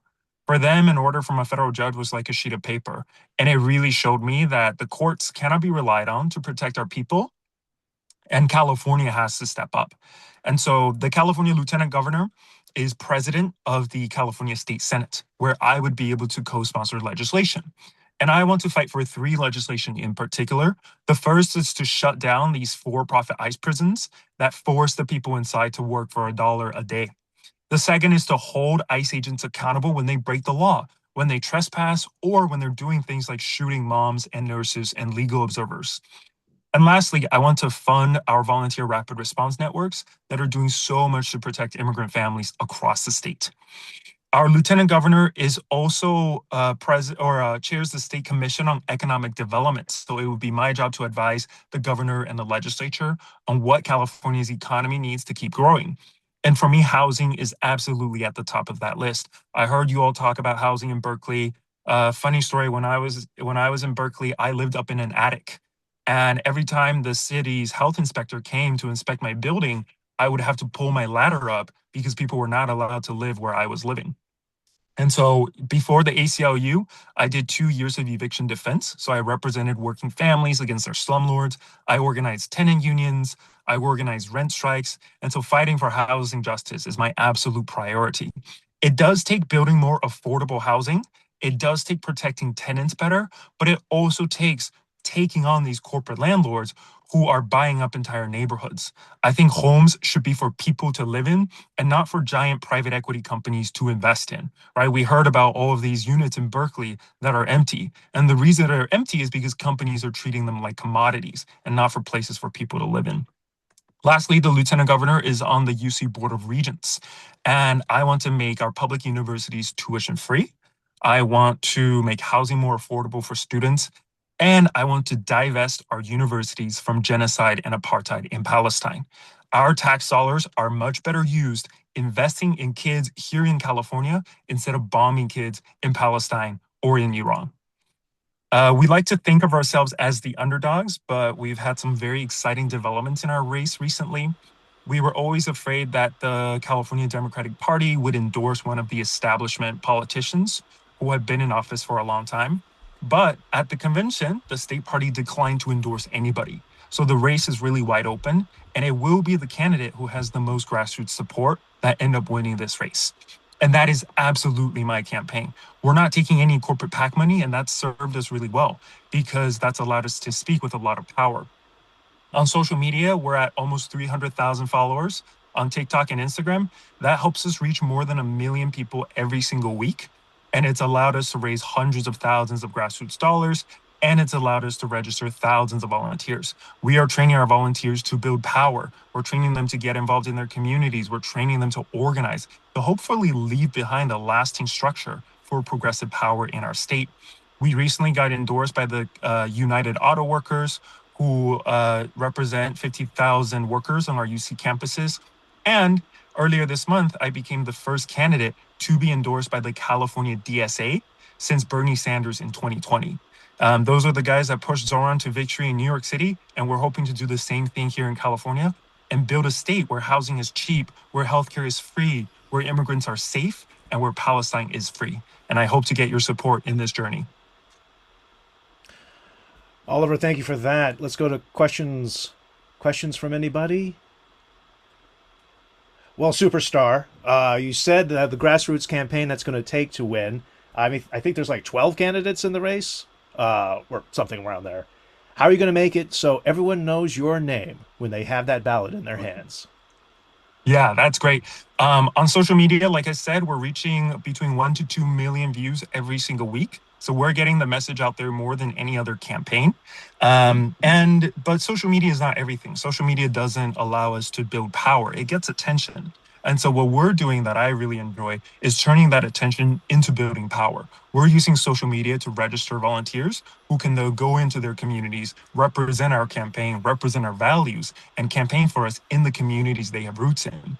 We have hundreds of campaign captains. These are folks who we train and resource to represent us in a specific community. So for example, we have a campaign captain who leads for us among faith leaders who care about protecting immigrants. We have a campaign captain who leads a rapid response network in Kings County. We have a campaign captain among folks fighting for justice in Palestine in Orange County.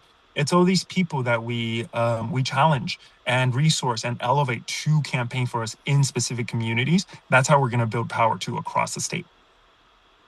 That's great. That's great. Any questions from the assembled here?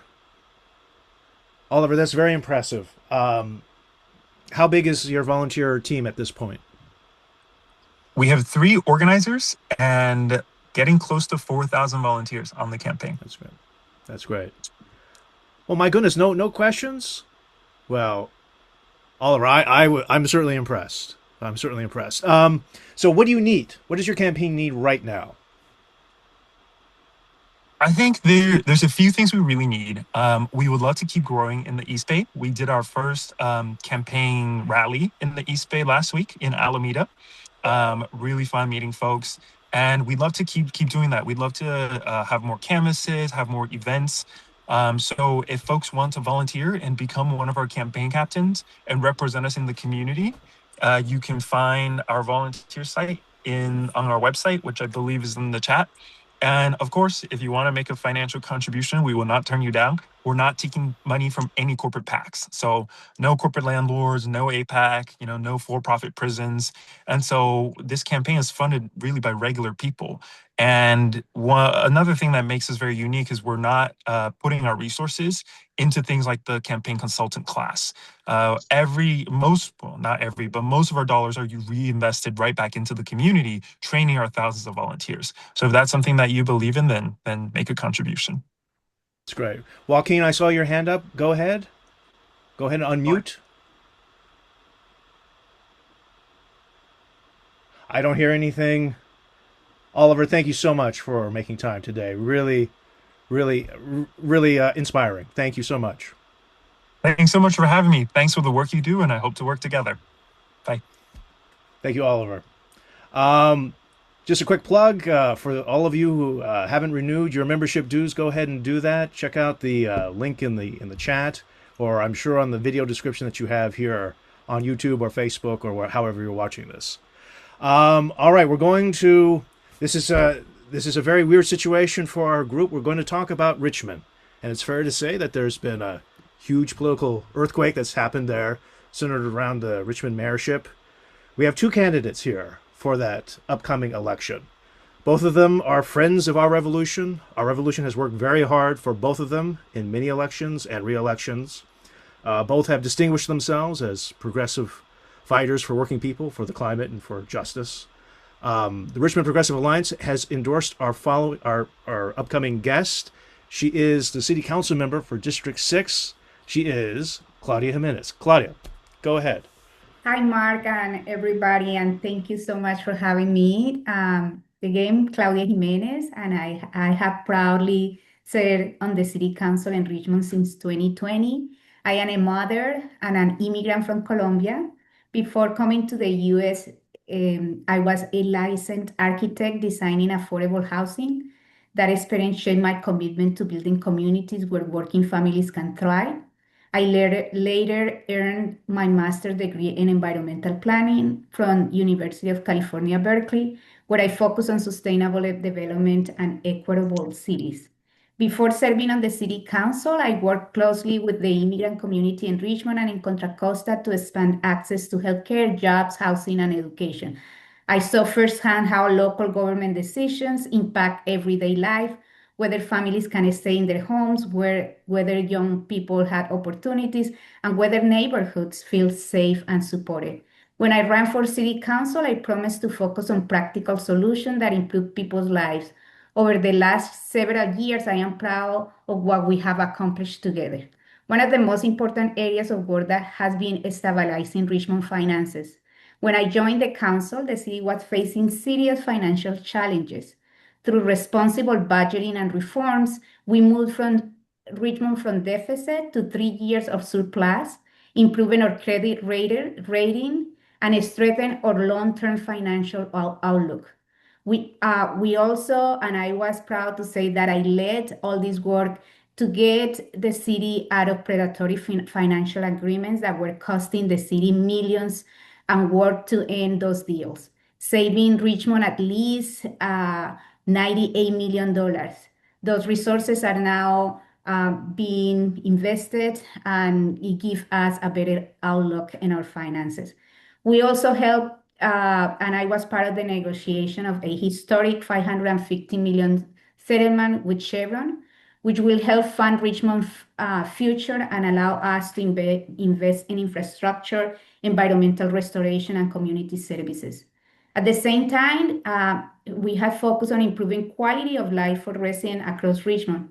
One of the things that I also was really key in making happen was to reimagine in Richmond public safety, where we expanded the prevention programs, budget, supported innovative approaches to public safety, including the RAC, which is a mental health response team, which since train people to respond to mental health crisis and other things in the community instead of police. We invest in young people by creating 500 of youth jobs and expanding workforce opportunity. This program gives young residents income, skills, and pathways to careers. We also made major investment in community spaces and services. We funded improvements to city parks and secure funding for the renovation of the Richmond Main Library. We spend hours at the library and public pools to residents can access then. We had been also making a lot of effort to provide more city resources to combat homelessness while connecting people to services and houses. I am also proud that our city has support, and I have been leading the work on the immigration and how families right now are facing fear. I have the council member leading effort to strengthen Richmond sanctuary policies, ensuring our city remains a place where immigrant families feel safe. I helped to secure $1 million from the city's general fund to support legal aid and services for immigrant residents, and work to ensure Richmond remains an ICE-free zone, standing up for our communities during a time where immigrant families across the country are under attack. Throughout my time on the City Council, my focus has been accountability and protecting the public interest. Some of the bad deals people talk about today actually come from contracts signed decades ago. For example, the Craneway Pavilion lease was approved about 20 years ago for just $1. And I had been working with all the City Council to make sure that that doesn't happen anymore, and that our public assets are better managed, so it provides community benefits for all of us. I am honored, as you say, Mark, to have the endorsement of the Richmond Progressive Alliance, which believes in the leadership I have demonstrated and believes I am the progressive candidate who can win these elections. And I will finish with I am also be endorsed by the California Working Families Party, IFPT Local 21, SEIU Local 21, Alliance, and ACE, and many other organizations and community leaders. Thank you. Thank you, Councilmember Jimenez. Any questions from the audience?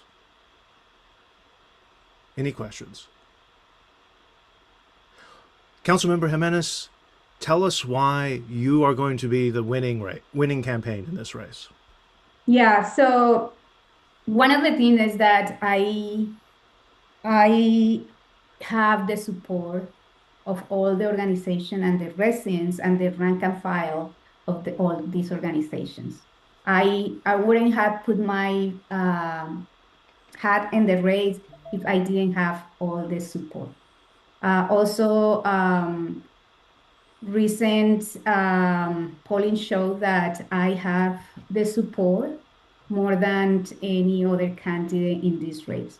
So I think everybody, even the Richmond Progressive Alliance, recognize my leadership, recognize that at this moment we need a person who can deliver and has been showing deliver and pay attention to the details and has been in connections for my prior work really deeply in the city of Richmond to be able to win this election. Also, I have a great team. Today, I just got the endorsement of the Democratic Socialists of America, DSA.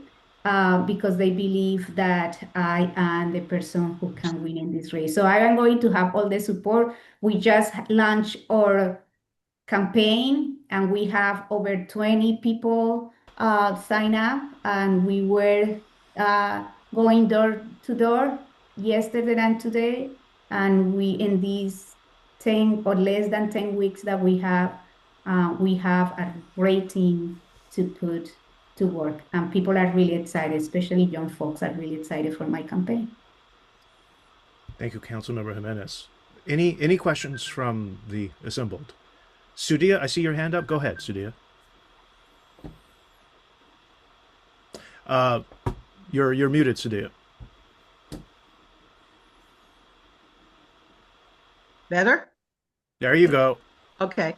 I just wondered, have you ever felt personally attacked for your strong support of immigrants? I have been attacked, and especially right now is interesting because this morning I was in the Democratic Party endorsement, which endorsed Ahmad Anderson. They had never endorsed me, but and they are like, I put a post where Jamila Brown had been not supporting my initiatives for supporting immigrants. So I put a post where saying I am surprised because her District 1, the majority is Latinos. Right. So I got attacked by that. And because they said that we need to focus on everybody. But right now, I think like the immigrant community is being attacked, and we need to support us. I have been showing support for everybody. You yourself are an immigrant. How long have you been here? I have been here since I got here in 2007, and I didn't speak any English. So I learned English in 2 years, and then I went to UC Berkeley and did my master. How do you like Grupo Nietzsche? Oh, I love Grupo Nietzsche because I am from Cali. It's from my city. Right. Well, we actually we found out that there's 3 things you can do to prevent Alzheimer's. One is you have to read a lot, which we do, probably too much. The second is you have to play board games, which we don't, except my husband bought a supersized Scrabble game to play with my grandchildren. And the other thing you have to do is you have to dance a lot. And we dance every night before we go to sleep. And some of the music we use is from Grupo Nietzsche. Yeah. We were at their concert recently in Berkeley, which wasn't as good as what we hear online. It was hard to hear them in the. Well, I just wanted to say that after this, I am going salsa dancing at Maroc. We need more of that in Richmond. So, but I'm going there. Susanna, I see your hand up. Go ahead. Yeah. Hey, Claudia, I just had one quick clarification on what you mentioned about the Democratic Party. Because the Democratic Party, the Central Committee in Contra Costa, hasn't actually endorsed anyone. Because I get to vote on that at a general meeting, and I haven't voted on that. So I'm thinking that perhaps what you're talking about is the District 1 caucus where they, I just want to clarify that because I was like, oh yeah, thank you. I'm sorry, I just got confused. But so the recommendation they are going to do is to endorse Ahmad Anderson. I was the second vote, and the third was Denlus. Yeah. Okay, all right. So just to clarify, everybody, that's the caucus for District 1. So all of the districts in Contra Costa have a caucus meeting. So the people that are in the Democratic Party, all different kinds of people get together and make a recommendation to the actual Central Committee, and that doesn't get voted on for a little while down. And it's, if things get pulled, things change. So that's not so thank you for giving me hope. Yeah, that's not carved in stone for any of the candidates. So just wanted to clarify that. So, all right. Susanna's one of our heroes inside the party who's fighting for progressives, despite tremendous odds. Councilmember Jimenez, thank you so much for making time this afternoon. Thank you so much for being here. And with that, and with that, I'm going to give the microphone over to co-founder of Our Revolution East Bay, Carol Coyote. Carol, please introduce the next candidate. We're only 10 minutes behind schedule today. Very happy about that. Sometimes we're like an hour behind. Okay, we have one more candidate, and that is Eduardo Martinez, who is the mayor of Richmond, California. Uh, for many, many years, Eduardo taught fifth grade in the Contra Costa School District. I recently actually met one of his former students, and she has become a teacher out of his influence. He started out, as far as I know, in politics, running in 2014 and getting elected in 2014 and 2018 for the Richmond City Council. In 2022, he was elected mayor. And while he's been mayor, there's just a whole lot of things that he's accomplished. You know, a big thing in Richmond is fighting Chevron. And Richmond won like over $500,000. Was it 500 or 5 million? I don't, it was a huge amount of money. And he's played a big part in how that money is used to help the people of Richmond. He also has played a big part in housing issues and policing issues. I'm going to let him tell you all about himself. But one of the big things he has done that's gotten actually nationwide attention, he helped pass the first resolution in the United States by any city council to make, basically solidarity with the Palestinian people. And I know he's very involved in that. And it has caused many people to attack him. Anyway, I'll let him tell you about whatever he wants to. Eduardo, welcome. Thank you. Thank you. I'd like to start off by saying that my role as mayor is to focus relentlessly on improving the daily life of Richmond residents. That means safer streets, stable finances, real opportunity, and a city that people can be, that can proudly call it as home. Progress happens when we stay grounded, when we work collaboratively, when we keep our attention on outcomes rather than on noise. And I want to speak about working collaboratively. The $550 million settlement was made, it was made possible because environmental groups wanted to pass a polluters pay tax, which would have charged Chevron $1 for every barrel that was processed in the city of Richmond. They couldn't get enough signatures in time, so they came to the council and asked us if we would put it forth. So we agreed to, and then Chevron came knocking on our door asking for negotiations. So I assembled a team, Claudia Jimenez and Doria Robinson, because I knew that they were the two most strong progressives that we had. Even though they were strong, I had to keep pushing. We would have stopped far short of 550 million if I hadn't have kept pushing. But that's teamwork. That's working as a team. And then the Point Melody, we transferred that to the East Bay Regional Park District after decades of legal and political battles. And it was an environmental milestone because it protects the shoreline, preserves open space, making sure that the public access is there for generations to come. And that outcome didn't happen overnight. It required persistence, partnership, and a commitment to the public good. That's another space where I had to push. People were only wanting to do part of it, and I insisted that we take care of all of it. And I pushed and pushed for it, and it happened. But that's working with the group. Now, I want to take my hat off to Claudia for pushing the swaps trade. She was the one who made that possible, but it wouldn't have happened without us helping her, which is another aspect of working as a group. The reason I'm running is because there was conversations about my lack of viability based on the attack by the JCRC. There were 11 organizations that had a conversation without me. Sue Wilson and Claudia came to my office and asked that I not run. And they said that they had 11 that there was 11 organizations who had made that decision.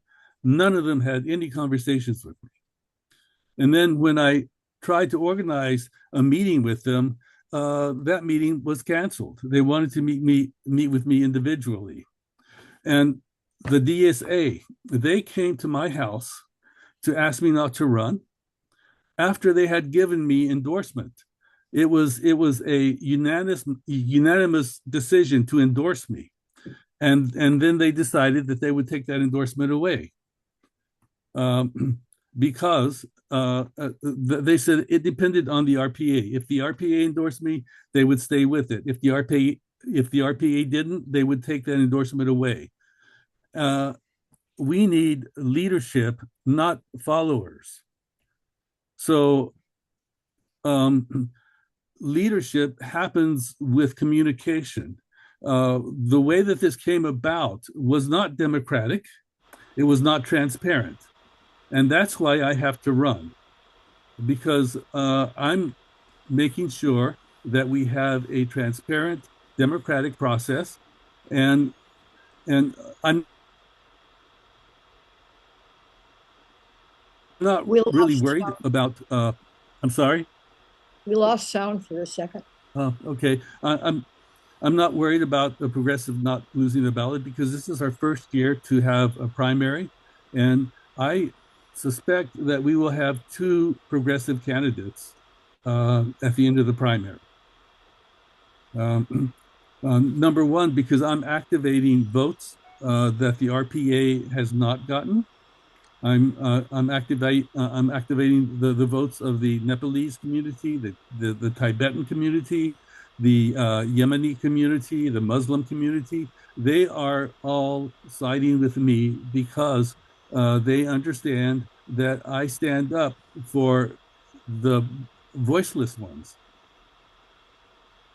And I will continue to rock the boat if that's what needs to happen for us to stand on the right side of history, to stand against genocide. I was targeted by JCRC because of my stand on Palestine. They watched me and waited for me to make a mistake, but it wasn't really a mistake that I made. It was my mistake was trying to have conversations about issues, and so they took positions that I took and are actually questions that I made, and use words like amplify and endorse, and I didn't. So as you saw at the city council meetings, there were people on both sides. You know, I am a viable candidate. The rank and file actually have endorsed me, maybe not in meetings, which are basically influenced by the leadership, but by individuals. Everyone that I talk to says that they stand with me. Thank you, Mayor Martinez. Any questions from Sudhir? I see your hand up. Go ahead. You are muted, Sudhir. Unmute. Sudhir, you need to unmute. Sudhir, I'll come back to you. I noticed there are a few people in the room that have been very active in the organization. I'm wondering if they're running. And I also noticed that Alfred Twee arrived a few minutes ago and wondering if he's running for anything. Well, let's keep this centered on Mayor Martinez while he's here. Okay. We'll have that question for later. Matt, Okay. I see your hand up. Matt, go ahead. Yes, hi, Eduardo. I don't think you're an anti-Semite, and I don't think the JCRC's attacks on you have ever been in good faith, um, or that any of their quote unquote work is in good faith. But I am very concerned that you seem to be putting yourself above the progressive movement and above the Richmond Progressive Alliance, and don't seem to understand that regardless of your intentions, that like the social media posts you shared have significantly reduced your ability to run a campaign. I don't see how you can be a viable campaign when you don't even have a campaign website right now. Like, I'm not aware of any organization that's endorsed you. And like, the Bernie campaign's name was "Not Me, Us." The progressive community, including Richmond Progressive Alliance, DSA, have made clear that we are backing Claudia for as the progressive candidate.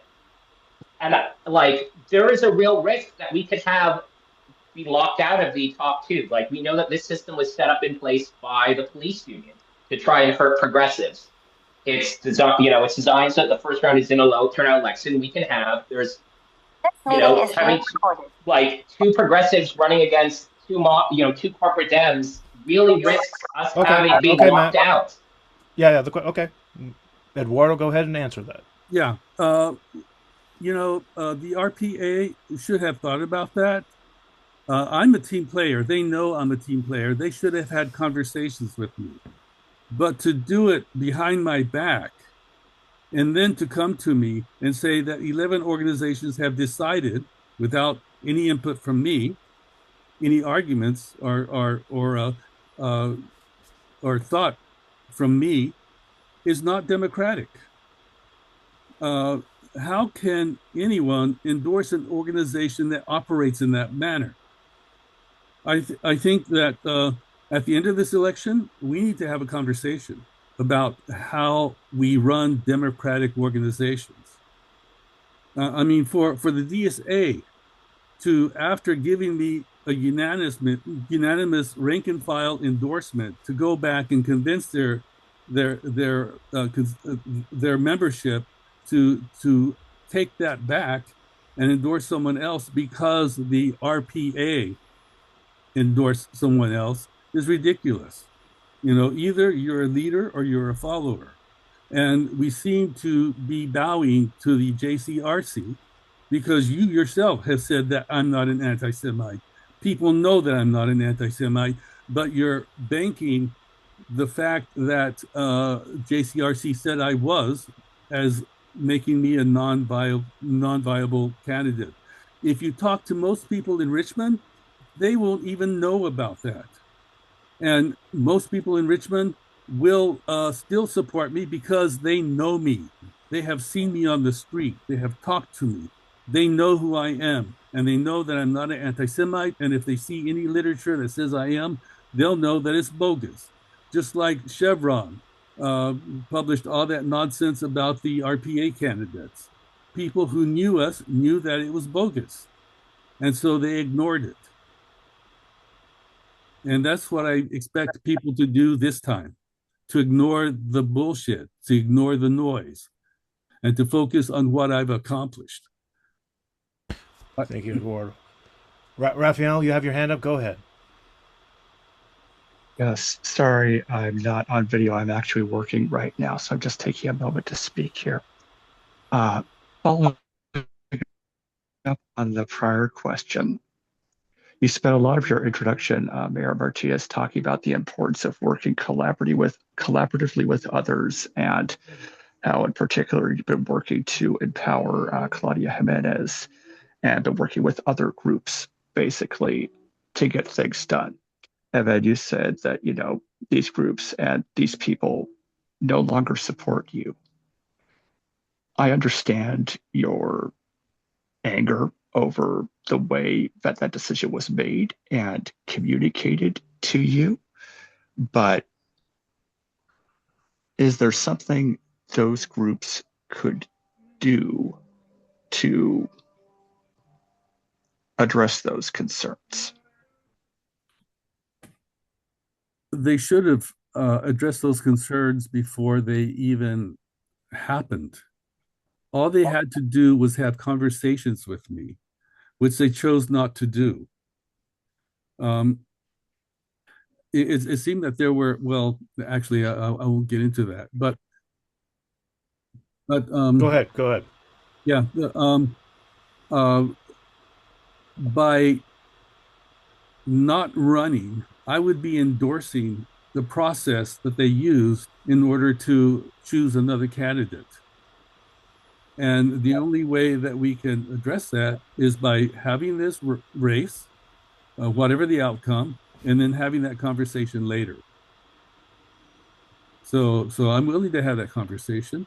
I just wish it had have happened before they chose another candidate, so that they could have convinced me not to run. But I can't not run. Otherwise, I'm endorsing their methods. And there's something else that I haven't talked about, which is a black box, which I won't mention, but that was held as more accusations against me as a racist and a sexist. So, people are smearing me. People who know who I am are throwing stuff at me and saying that I'm not viable because it doesn't matter if it's true or not. What matters is that people said it. And I will not bend to accusations. Eduardo, I don't know how to ask this, but why do you think they acted? Why do you think they did not come to you? I don't know. That's the question you need to ask them. Fair enough. I see Alfred's hand is up. Alfred, go ahead. Yeah, I've heard quite a lot, and I understand that, yeah, ultimately the decision to run is up to a candidate. But given how Richmond has this top two primary system, I do feel it's important that our progressive organizations are not divided, because otherwise it will make things harder and definitely put a risk of that kind of getting locked out of the general election situation. Alfred, do you have a question for Eduardo? Yes, I just want to know, have you thought about this consideration, and perhaps no one's stopping you from running, you're on the ballot, but perhaps letting the progressives focus on Claudia? I don't think it's progressive to do things undemocratically, and I question whether the progressives are progressive. I mean, if your actions do not reflect your values, are you your actions, or are you what you say you are? Do you believe that is democratic? Do you think progressives should have conversations behind someone's back and then come and say to that person that this is what we've decided without having a conversation with him? Is that democratic? Is that progressive? I ask you. Would you like an answer? Yeah. No, not that's that we've gone past time, and I want to thank Mayor Martinez for making time here, making the case, and asking, and we'll have this difficult conversation, I'm sure, in the group's future. Eduardo, thank you for being here. I appreciate it. Well, thank you. And with that, we're going to have someone explain OPA voting for Our Revolution East Bay for all members. Carol or Sherry? I think Sherry was going to do it. Sherry, go ahead, please. Okay, so I'm sure in a lot of different organizations that we have used this before. OPA Vote is an independent service that we provide the correct people that receive the vote, and we provide the ballot, and we provide the kind of the way it is, which in our case is majority rule. And they provide an anonymity. I almost said that right. So basically your vote using OPA vote is not visible to anybody, even people on our board. All we see are the results and how many people voted for this candidate and how many people voted for that candidate. So basically what's going to happen is we have a committee that will review our membership and will determine who qualifies, who made the deadline, whatever for this particular vote. And they will provide emails to the qualified members in good standing. Sometimes this goes to your spam folder. So be sure and check both your spam and your regular. If you see something and it'll come from OPA Vote Services, but it'll have our name on it, like Our Revolution East Bay vote for primaries or something like that. So we will compile the list of people that we feel eligible to vote. If you feel like you should be eligible and you don't receive a ballot, hopefully Tuesday, for sure by Wednesday, contact Michael Chen, and we will make sure that the committee takes your information into account. Could somebody put Michael, maybe Michael, put his email in the chat so people can all have that? And I also put in the Our Revolution East Bay website again, because on the website there will be the candidates' statements that they put really a lot of work in, and we put in a lot of work asking the questions that we hoped you would want the answer to. So that'll be on the our website, ourrevolutioneastbay.com, and also the website contains a place where you can donate and make sure that your dues are up to date. So what will happen is we will have we also will have a recording of this broadcast. So you can go back to it if you can't remember quite who said what, you can go back to the recording. So Our Revolution East Bay wants everyone, and especially our members, to make an informed decision. So the more research you can do on the candidate, go to his website or her website, see the questionnaire, see the video, and then vote. And if we get it out Tuesday or Wednesday, is it Sunday that we decided, Carol? I don't recall. Okay, but we'll put it on the email what the deadline is. But I find, because right now there's so many emails, that it's best for you to vote as soon as you can, so that you remember the candidates and you remember who you wanted to support.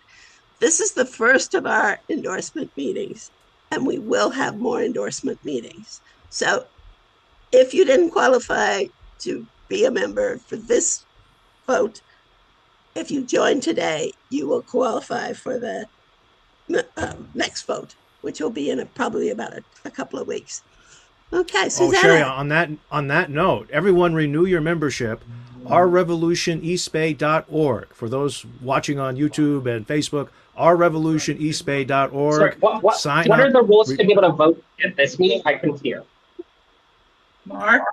I'm sorry, I didn't hear the question. Matt, repeat that, Matt. Sorry, I keep asking the host is muting me. Sorry. My question was, what are the rules? Like, I paid my dues. I paid my dues earlier today. Matt, it's very hard to hear you, but I think I get the tenor. I think you have to be a member. You have to be a member. You've paid your dues. I'm sure you have, Matt. I'm sure. So you'll receive the OPA vote email sometime this week. The big criteria between renewing and being a new member is that you have participated with Our Revolution within the last year, which you have, Matthew. So we just want to make sure that it's not just people coming in at the last minute just to vote, that you actually are a member of Our Revolution East Bay and have participated. ourrevolutioneastbay.org. We're only 15 minutes. Mark, are there any people in this room at this meeting that didn't speak because but who are running. I would like to know if there's anyone else in this room that are running for something. I'm running away from a lot of things. Anyone running for office here? Joaquin? No. Alfred, are you running for anything? And the people, Suzanne, the people that are not not in this room that you may have heard are running in a primary, if you know a candidate that you think we should endorse, get them to contact any member, Susanna, Michael, me, Carol, and we'll send them a questionnaire. That's the first start, is to get the questionnaire. The email it's right on the homepage, right under the header picture that tells any progressive candidate interested in our endorsement. The email address is on there. If we don't find you, find us. We're out there. Richard, are you All right, gang, that's it. We are 16 Good night, minutes. everybody. Thank you for being here. Thank you to all the candidates who are here. Thank you so much for running, for the bravery and the courage to run. Thank you for upholding progressive values. Thank you all the members of our Revolution East Bay for keeping this movement alive. We have an 80% track record of our endorsements getting elected. That's huge. Be proud of that. I'm proud of all of you. Thank you, everybody. Have a good night. Thank you, Mark. Night, Nice job. everybody.